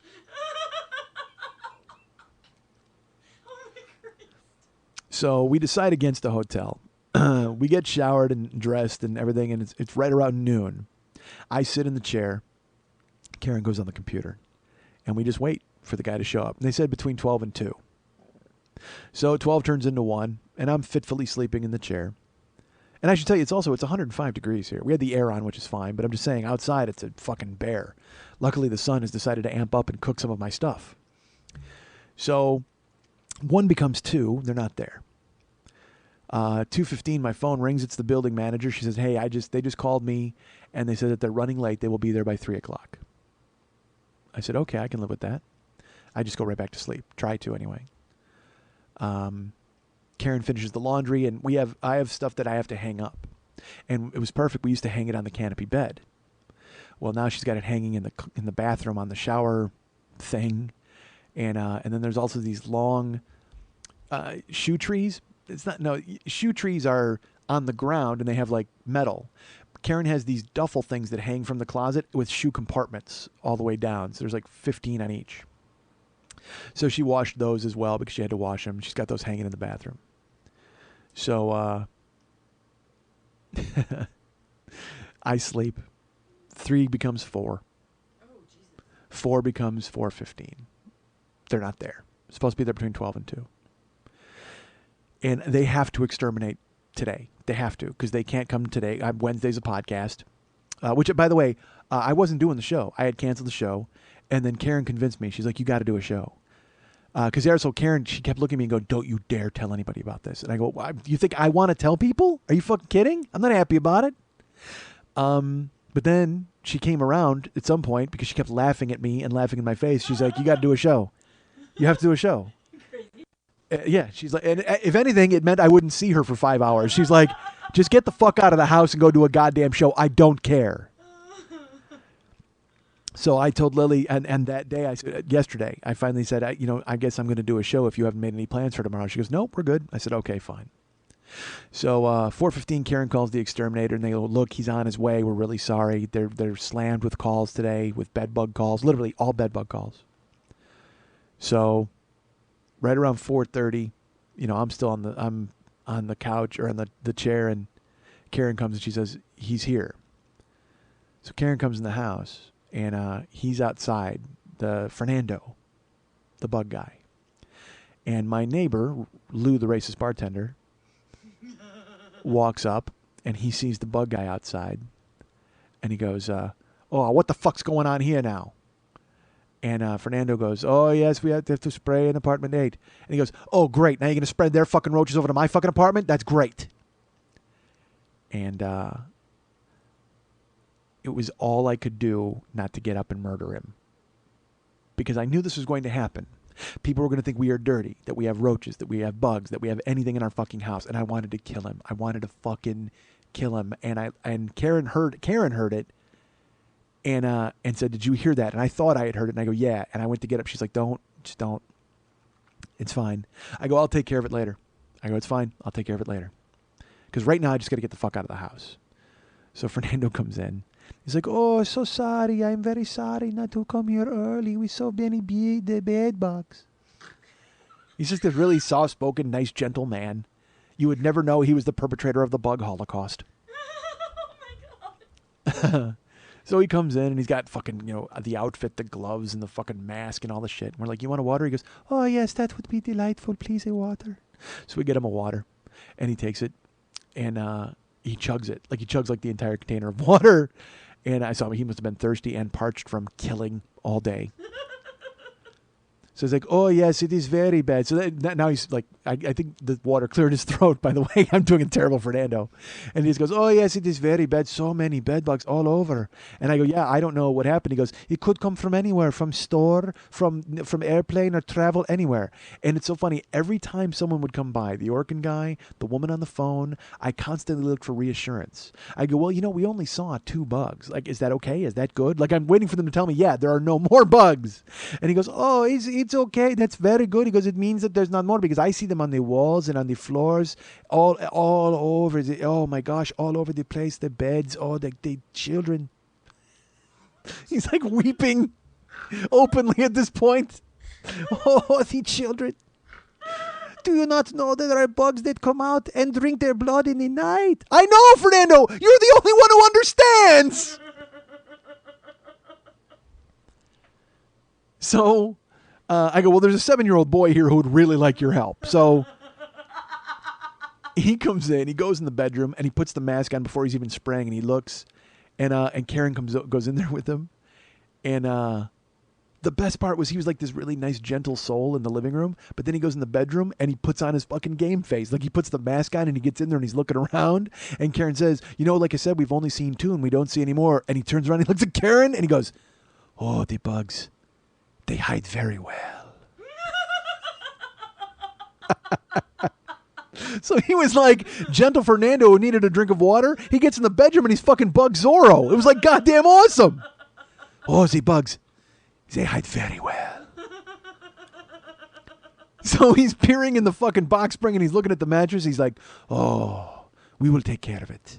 He goes, I don't see a problem, but let's hope there is no problem after I leave. He goes, I will spray in the walls. We will spray everything. Everything will be fine. And Karen's like, okay, that's fine. She walks out and looks at me. She's like, oh my God, it's amazing. So we get all of our stuff that we need to get to leave, and he fogs the house. He immediately starts spraying, and he's like, okay. We're like, lock the door when you leave. He said, fine, and we bail. And we split. We go out to the car, and I'm just like, Jesus Christ, I can't deal with this anymore. I can't. And she's like, well, he's taking care of it. It's going to be done. I go, it's not going to be done. They're going to be there forever. Don't you understand? I go, should I throw away my luggage? She goes, why would you throw away your luggage? I go, because who knows if they came there? They could have come from that. And she's like, yeah, but they don't live in your luggage. I already put your luggage outside twice in the sun. It's fine. And I was like, because I just bought these bags. They're fucking new suitcases. But I don't care. I want a scorched earth fucking everything. So we get in the car, and again, I can't let it go. I'm surfing. Like I'm start Googling bedbug on my phone while we're driving to the taxis. And so then it dawns on me, I'm like, wait a minute. I could have brought him from the road. So I Google Boston bedbugs. Because I did play a YMCA. And I start looking, and in Boston, there's stories about bedbugs, but there's nothing really that I can nail down. And then I looked for my hotel, and it wasn't there. So I was in Kansas City, and I'm like, all right, well, I start looking in Kansas City, and I Google the hotel, and I Googled the theater, because again, it was a coffee house that was under it, and none of it comes up. So I was in Toronto, and I played the Comedy Bar, which is, also in a basement. So I Googled them, and I see nothing. And I Googled Toronto bedbugs, and Yelp comes up. And the first entry is the Delta Chelsea Hotel, where I stayed. And I look, and there's a review from August 3rd on Yelp. And the guy got bedbugs from the hotel. I think it was August 3rd. Might have been August 10th. I don't remember exactly, because I was freaking the fuck out. And this guy's like, I got bedbug bites. I woke up with bedbug bites. I didn't see them. And if you remember, Delta Chelsea, by the way, is where I saw the blood waffle. That's where the blood waffle was in the bed. And so in my head, I immediately go, that's where I got him. I got him from the Delta Chelsea. So this guy said that he had bedbug bites, and the manager of the hotel responded to his Yelp review and said, we're very sorry about this. You need to tell us what room you're in so we can treat it. We can take care of it. We can do all these different things. So I'm like, I got to contact these fucking guys. I got to let them know. But I couldn't remember the room number that I was in. But I'm figuring they could look it up from the records. So I'm panicking, and I'm looking at the phone. And then finally I go, dude, get some sleep. Because I hadn't slept. I go, I got to sleep. I got to stop this fever dream and go do my taxes and shut the fuck up. So I sleep. We go to eat. Karen and I stop because we get there early, thankfully. We get some food. Go to the tax thing. Turns out well. I bring Lily as a buffer between my psychotax guy and me. And Lily does an amazing job with him and squared it all away. And Karen's like, well, we got to go home. And I go, well, you can't go to the house yet because, again, we couldn't go back for 6 hours. Well, they were coming between 12 and 2. That was fine. But now they got there at 4:30, and I want to give a little buffer. I go, you got to come to work with me. I go, you just have to. So she comes to the office last night, and we're sitting there. And, we keep talking about the fucking bugs and everything else. And I said, it had to be the Delta Chelsea. I go, that's the only thing I could think of. And she goes, well, I haven't been, that was June. She goes, that means all of July I would have been being bitten, but I haven't. This has only been going on for like a month. And I'm like, well, I go, but maybe they were here and they didn't bite you, or maybe it took that long for them to find their way to the bed. I mean, I don't know how these fucking things work. And they don't have wings. They have to walk, unless they can hop the express and get on your pant leg like I mentioned. Because apparently every bug in the world is Jiminy Cricket to me. They got a top hat. They're like, ho, hitching a ride, pal. Jump in your pants and go. So we're talking about it, and I'm like, man, I can't figure out where it could have been. I go, I certainly didn't get them from Heidi in July. The Delta Chelsea makes me think that we got them, but if they weren't biting you then, so it's only been a month. So did we bring anything into the house? And I go, you know what? You brought in that fucking wood that you're working on. You got to stop bringing in shit from the street, Karen. And she's like, what? Don't jump my shit. They weren't on a wooden pallet that I brought in from the street. She goes, but I'll throw it away if you want. And I go, no, it's work. It's art. I'm sure that's not what it is. You're right. I guess it had to be the Delta Chelsea. I mean, because I haven't slept in any other bed. I haven't. Wait a minute. Karen says, what? And I go, do you remember when I came home a month ago? And I told you that the owner of the building made me carry a mattress that someone had dumped in the street? And she goes, oh my God. I go, why else would somebody dump a mattress in the middle of the night on the street? And I picked that thing up on my back, and I carried it for most of the block until he felt bad and he wanted to help. So he and I then carried it to the end of the street and put it on the curb. It's my fault. I perpetrated my own nightmare. I'm an accessory to my own demise. I'm culpable in my own death. I've ruined my own fucking life by being the fucking L train for bugs that were living on the street. And I got made, it wasn't my fault. It wasn't my idea to do it, but I guess it really was my fault because still they hitched a ride on me and came to my fucking house. That's the only thing I can think of. That's the only thing I can think of. This is my fault. If I hadn't fucking carried that goddamn thing, I'd be fine. None of this would have happened. My life wouldn't have ended goddamn 10 days ago or a month ago, whatever the fuck it did. And granted, Karen has not been bitten since. We haven't really seen anything. I never saw anything. I saw 2 total. But who cares? You got 2, you got 1,000,000. And I'm going to have them for the rest of my fucking life. They're not going anywhere. Karen went home last night. I worked. I came home this morning. And my living room is filled with garbage bags filled with clothes because we can't get to the laundromat yet. She works. We had taxes. I'm here doing the podcast. She went today finally, and I'm going to go tomorrow. And we're going to just start doing it. We have to do it relentlessly. And I'm not buying a bed. I can't buy a bed for at least another month. Lily has offered me an air mattress, and I don't know if I want to take that because I don't want to infest it with bugs and bring it back to her because I don't want to be that guy who fucking ruined everybody's life. Just my own. I don't even know why she's offering me an air mattress. Doesn't she realize that my house is infested with bugs who live in the dark and emerge and drink your blood in the night? I have a passel of vampire bugs just waiting to wreak havoc yet again. I come home from work this morning. Karen gets up. And she's groggy. She slept in the chair because now we're sleeping in shifts. She has to sleep in the chair. Our house is filled with garbage bags. I wake her up for work. She gets up. She's getting dressed. And when she's getting dressed, she goes in the bathroom. She has to take a shower. So she takes the clothes that were hanging up on the shower rod and she takes them out and she puts them on a chair. And then she takes those shoe things that hold like 15 compartments and she takes them and she throws them on top of the garbage bags. I go, what are you doing? She's like, what? I go, you washed those. They were clean and sterilized, and now you've put them back on the garbage bags that are filled with the things that we still have to sterilize. We got to wash those again. Why are you not listening to me? And she goes, don't do this so early in the morning, and just turns around and walks off. Gets in the shower. And I'm just sitting there looking because I just, dude, fucking Travolta, wash your hands. Wash your fucking hands. And am I overreacting? Probably. For you. For Lily. For David. For Karen. Yes, I'm overreacting. For me? No. 7-year-old me is still terrified. Freaked out.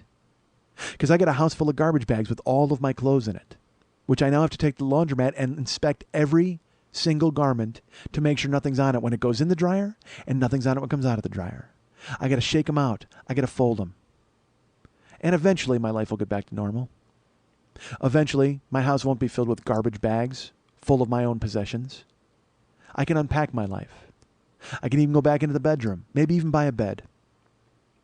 Fill my closet again with all of my clothes. Actually relax and enjoy myself and watch TV in my room with my wife in our new bed. But I know they're there. Might be a new bed, might be new clothes, might be everything fixed, everything squared away, but every dot, every time my hair moves in the breeze from the fan, every piece of fuzz that I see on my leg or on my arm, every mosquito bite, every scratch, everything that I wake up that I don't know where it came from, I'll know. Because the bugs, they hide so well.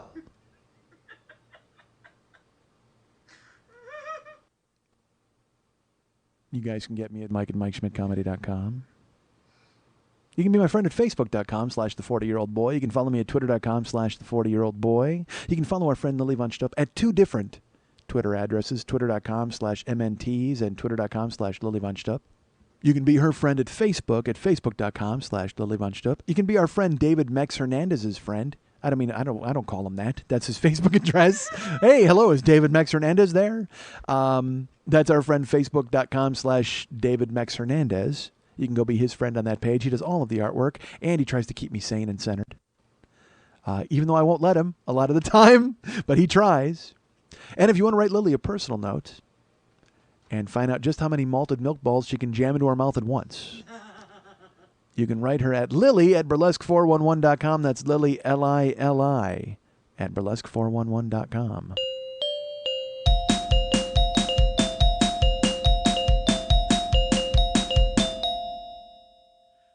Drink your coffee, don't hold some pencils, soak your false teeth, hold more pencils, throw a garbage on these mugs, there's flame bush mini on these mugs, go buy these wicked awesome mugs, at MikeSchmidtComedy.com,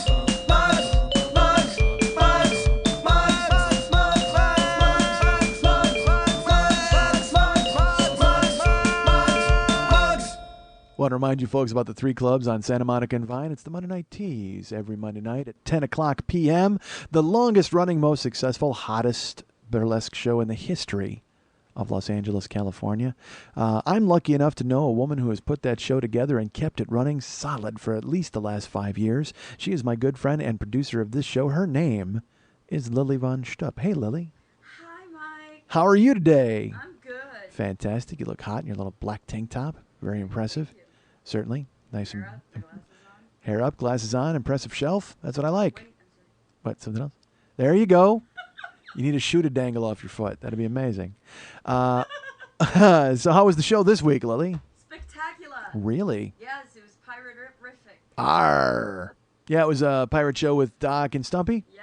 Okay, and they were there doing their comedy, Yes. quote unquote. Yes. And then there were girls taking their clothes off. Quote unquote. Wenches. There were some hardy wenches. There were. And there was hardtack and ale for all. Yes. And perhaps some cider. Yes. And then you locked a cabin boy in a barrel for a week and then took turns buggering him. Did that happen? No. Not a true pirate show. All right. It was called a heave-ho, which was pretty funny. Oh, it actually is funny. Someone called you a They heave-ho? both started laughing hysterically and broke character, and Stumpy goes, Doc, did you actually just think of that? And he goes, yeah. And he goes, you're brilliant.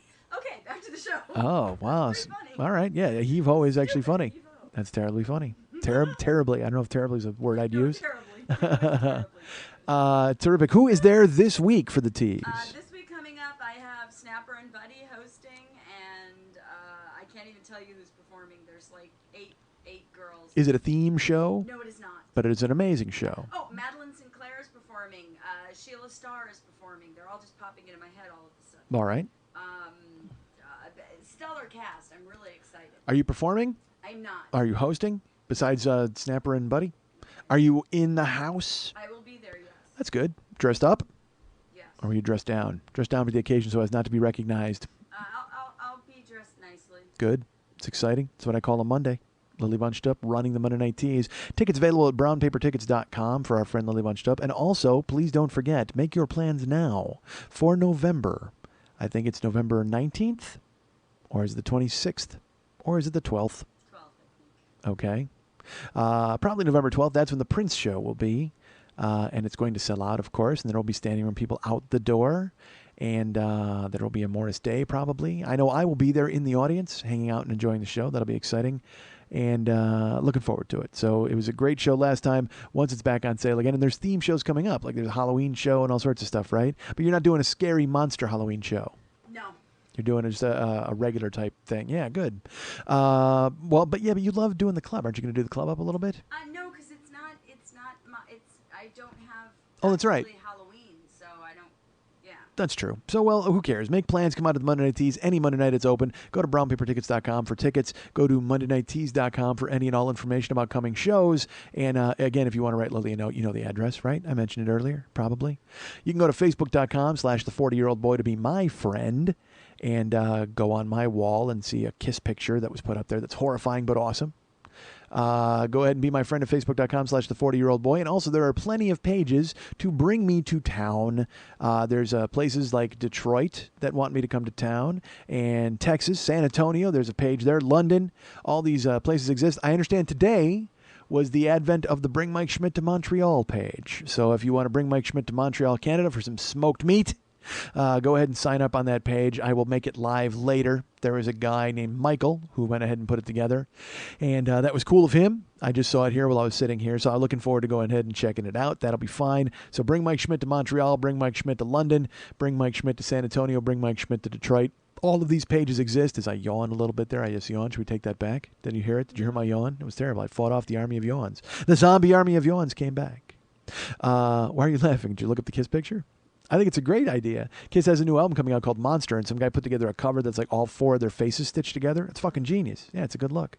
So go to my page and check out those pages to bring me to town. There are shows coming up, folks, if you'd like to see me live, and they're actually coming up rather soon. September 14th. The Venture Theater in Green Bay, Wisconsin. Tickets are available now. And I may have mentioned earlier in the show, there's plenty of tickets available now. And I put this on the Facebook page today, and some guy wrote, yeah, but it always seems to work out, right? Yes, but I'm tired of that. I don't want it to all dovetail at the end and everything worked out fine. I want it to just be sold from the beginning so I can relax and concentrate on the funny part and not have to worry about beating the fucking drum like the goddamn Music Man. Because, folks, we got trouble right there in Green Bay. That's right, Green Bay, and that rhymes with say, and check out the way I say my, display my, play my, J in my back behind the cool without the AY. That's right! You want some of this? Step the fuck up! Crushing cookies like pink buildings, whatever the fuck that song was. All right. Check out the way I say my, display my, play my, J on my back behind the cool without the AY. God damn, folks, seriously, if you wrote that, retire. If you're literally, I would just quit rap. I would drop the mic on that line and bail. Even though fucking Cool Modi's destroyed it. But who cares? All right, never mind. So Green Bay, look, that's some of the magic you're going to see at the Green Bay Venture Theater, folks, on September 14th. Come out to the show, 8 o'clock. Tickets on sale now at brownpapertickets.com for that, as well as my appearance October 19th at the Latvian Society in Philadelphia, Pennsylvania. That's right, a show at 8 o'clock at the Latvian Society with a bar. Oh, my God, there's a bar on premises from what I understand. So you guys can drink and enjoy the show. Probably in that order. So there's a show October 19th at the Latvian Society in Philadelphia. Should be fun and exciting. There's a bar. And then a Friday night, like I said, September 14th at the Venture Theater in Green Bay. And folks, what would the rest of 2012 be if I didn't book another show somewhere else, right? We all want to know where I'm going to go. No, we don't. But I did. What do you got? You got stuff on your arm? What is it, a dot? What do you got? You got a scratch, a bite? What? Just an itch. Just an average, everyday, normal itch. You think? Yeah.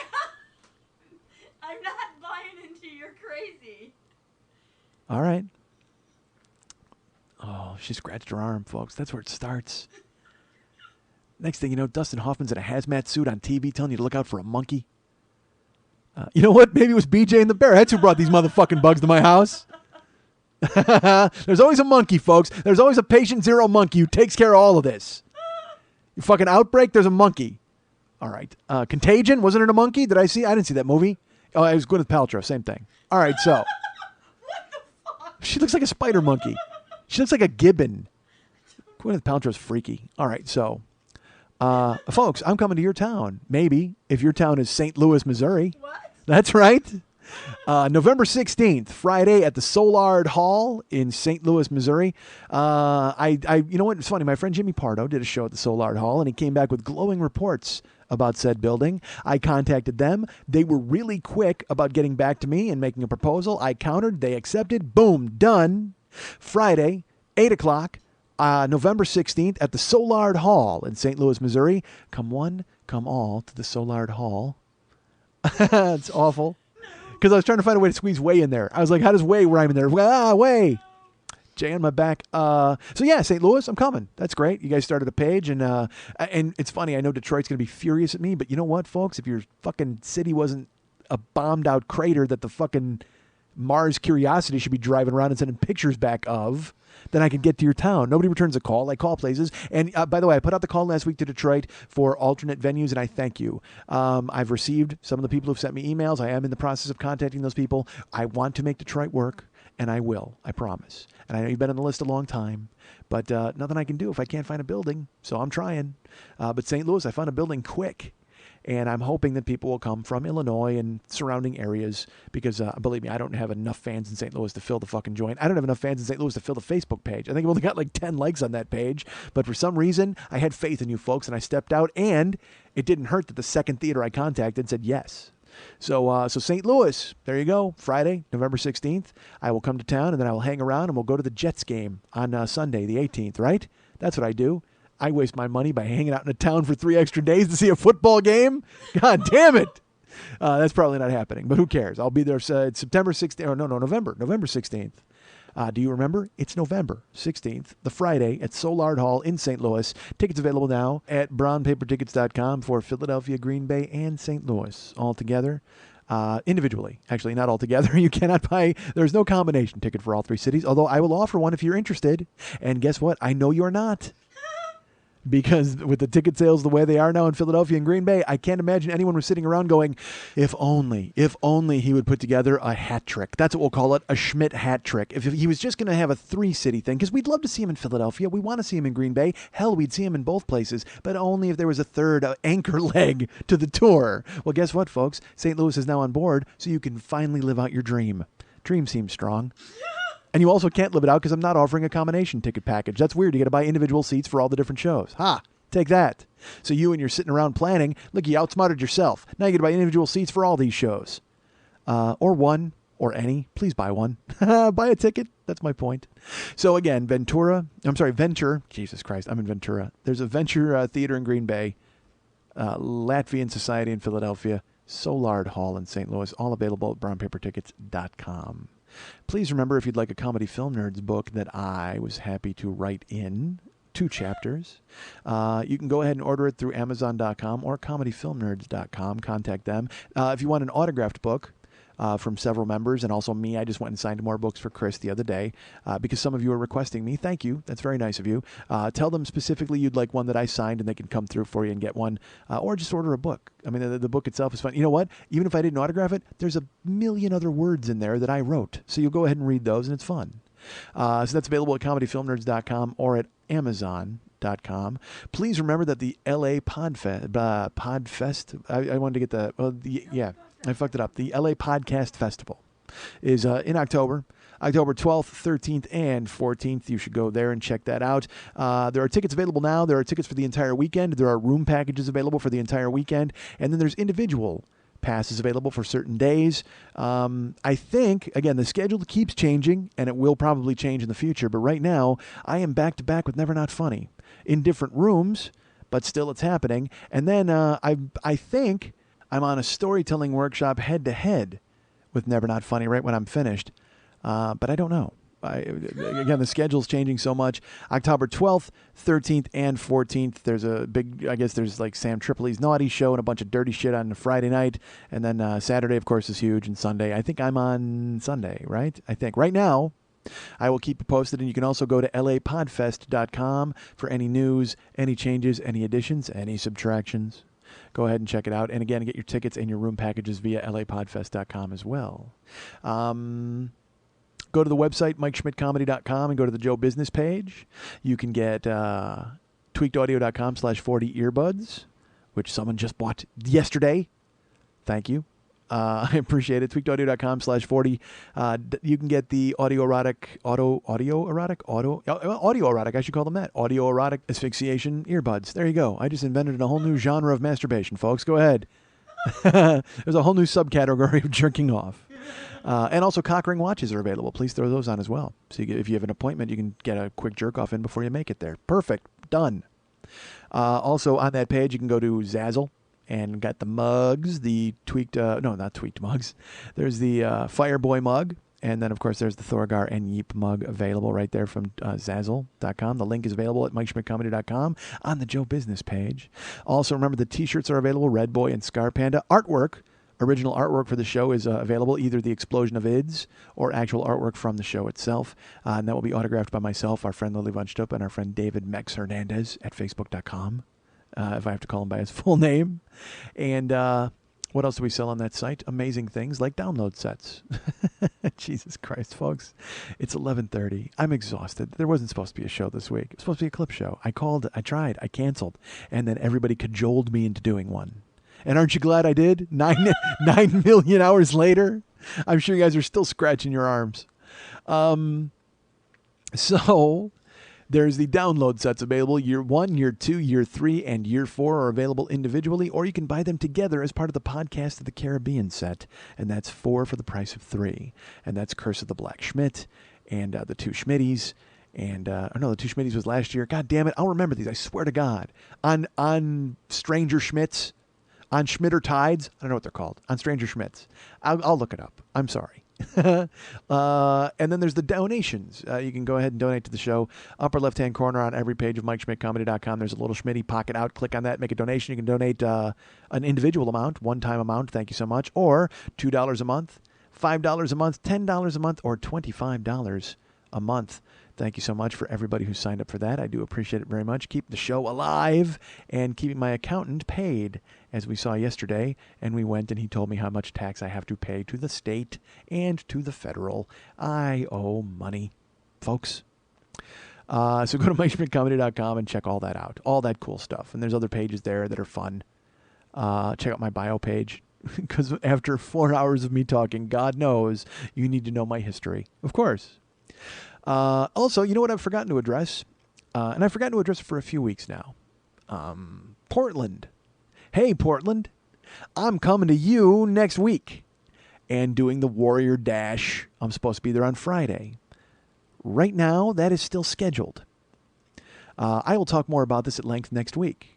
But I'm here to tell you that I've had very interesting training methods, a lot of things to discuss, and I will get to them next week. I talked to my friend Chris Cruz, who's up there, and she was the one who organized all this, and we talked on the phone, and I got some questions answered. So I think I have the answers that I need, but a monkey has been thrown into the wrench. See, there's always a monkey, folks. Like I said, there's always a monkey in the end. I don't know if there was a monkey thrown into the wrench. Guys, stop looking at me like that, folks. Something was thrown. A fly was thrown into the cereal bowl. There was a monkey thrown into the fly. An ointment is all over the wrench. I don't know. One of those bad things has happened. Possibly. I won't know. I'll know more tomorrow, but I can't tell you about it till next week. And you'll be very busy for a week buying tickets to St. Louis, Green Bay, and Philadelphia together on the Triumvirate Tour. That'll be fine. But you'll distract yourself with all of those purchases while I'm going ahead and trying to take care of some things for Portland. I don't mean to leave it in such a vague way, but right now it's on. I'll tell you right now it is scheduled and everything is looking good. I'm excited about Portland. And I should tell you, like I said, I've paid my fee for the race. I've bought my airplane ticket. I have my hotel room squared away. And I have my standby EMT with the special bandages and heart paddles. So that's exciting. I'm excited to have him on call. And he'll be in a Viking hat, so he fits in there at the Warrior Dash. But right now, like I said, we're trying to figure out what's going to happen. But as soon as I know more, you'll know more, and then everything will be great, and you'll see me in Portland. It'll be fun.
because I have a tone.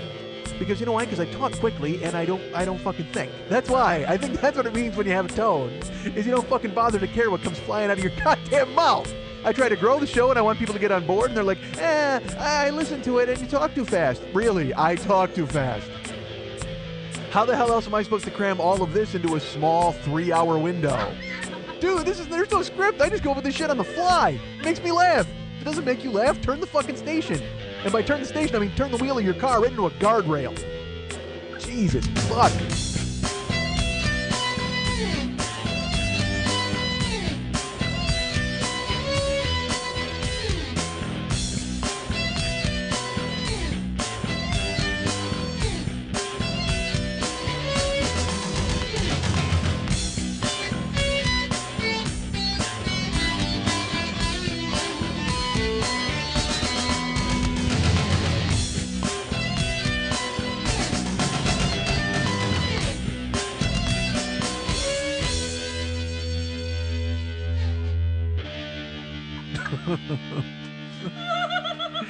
Hey, where are you going, boy?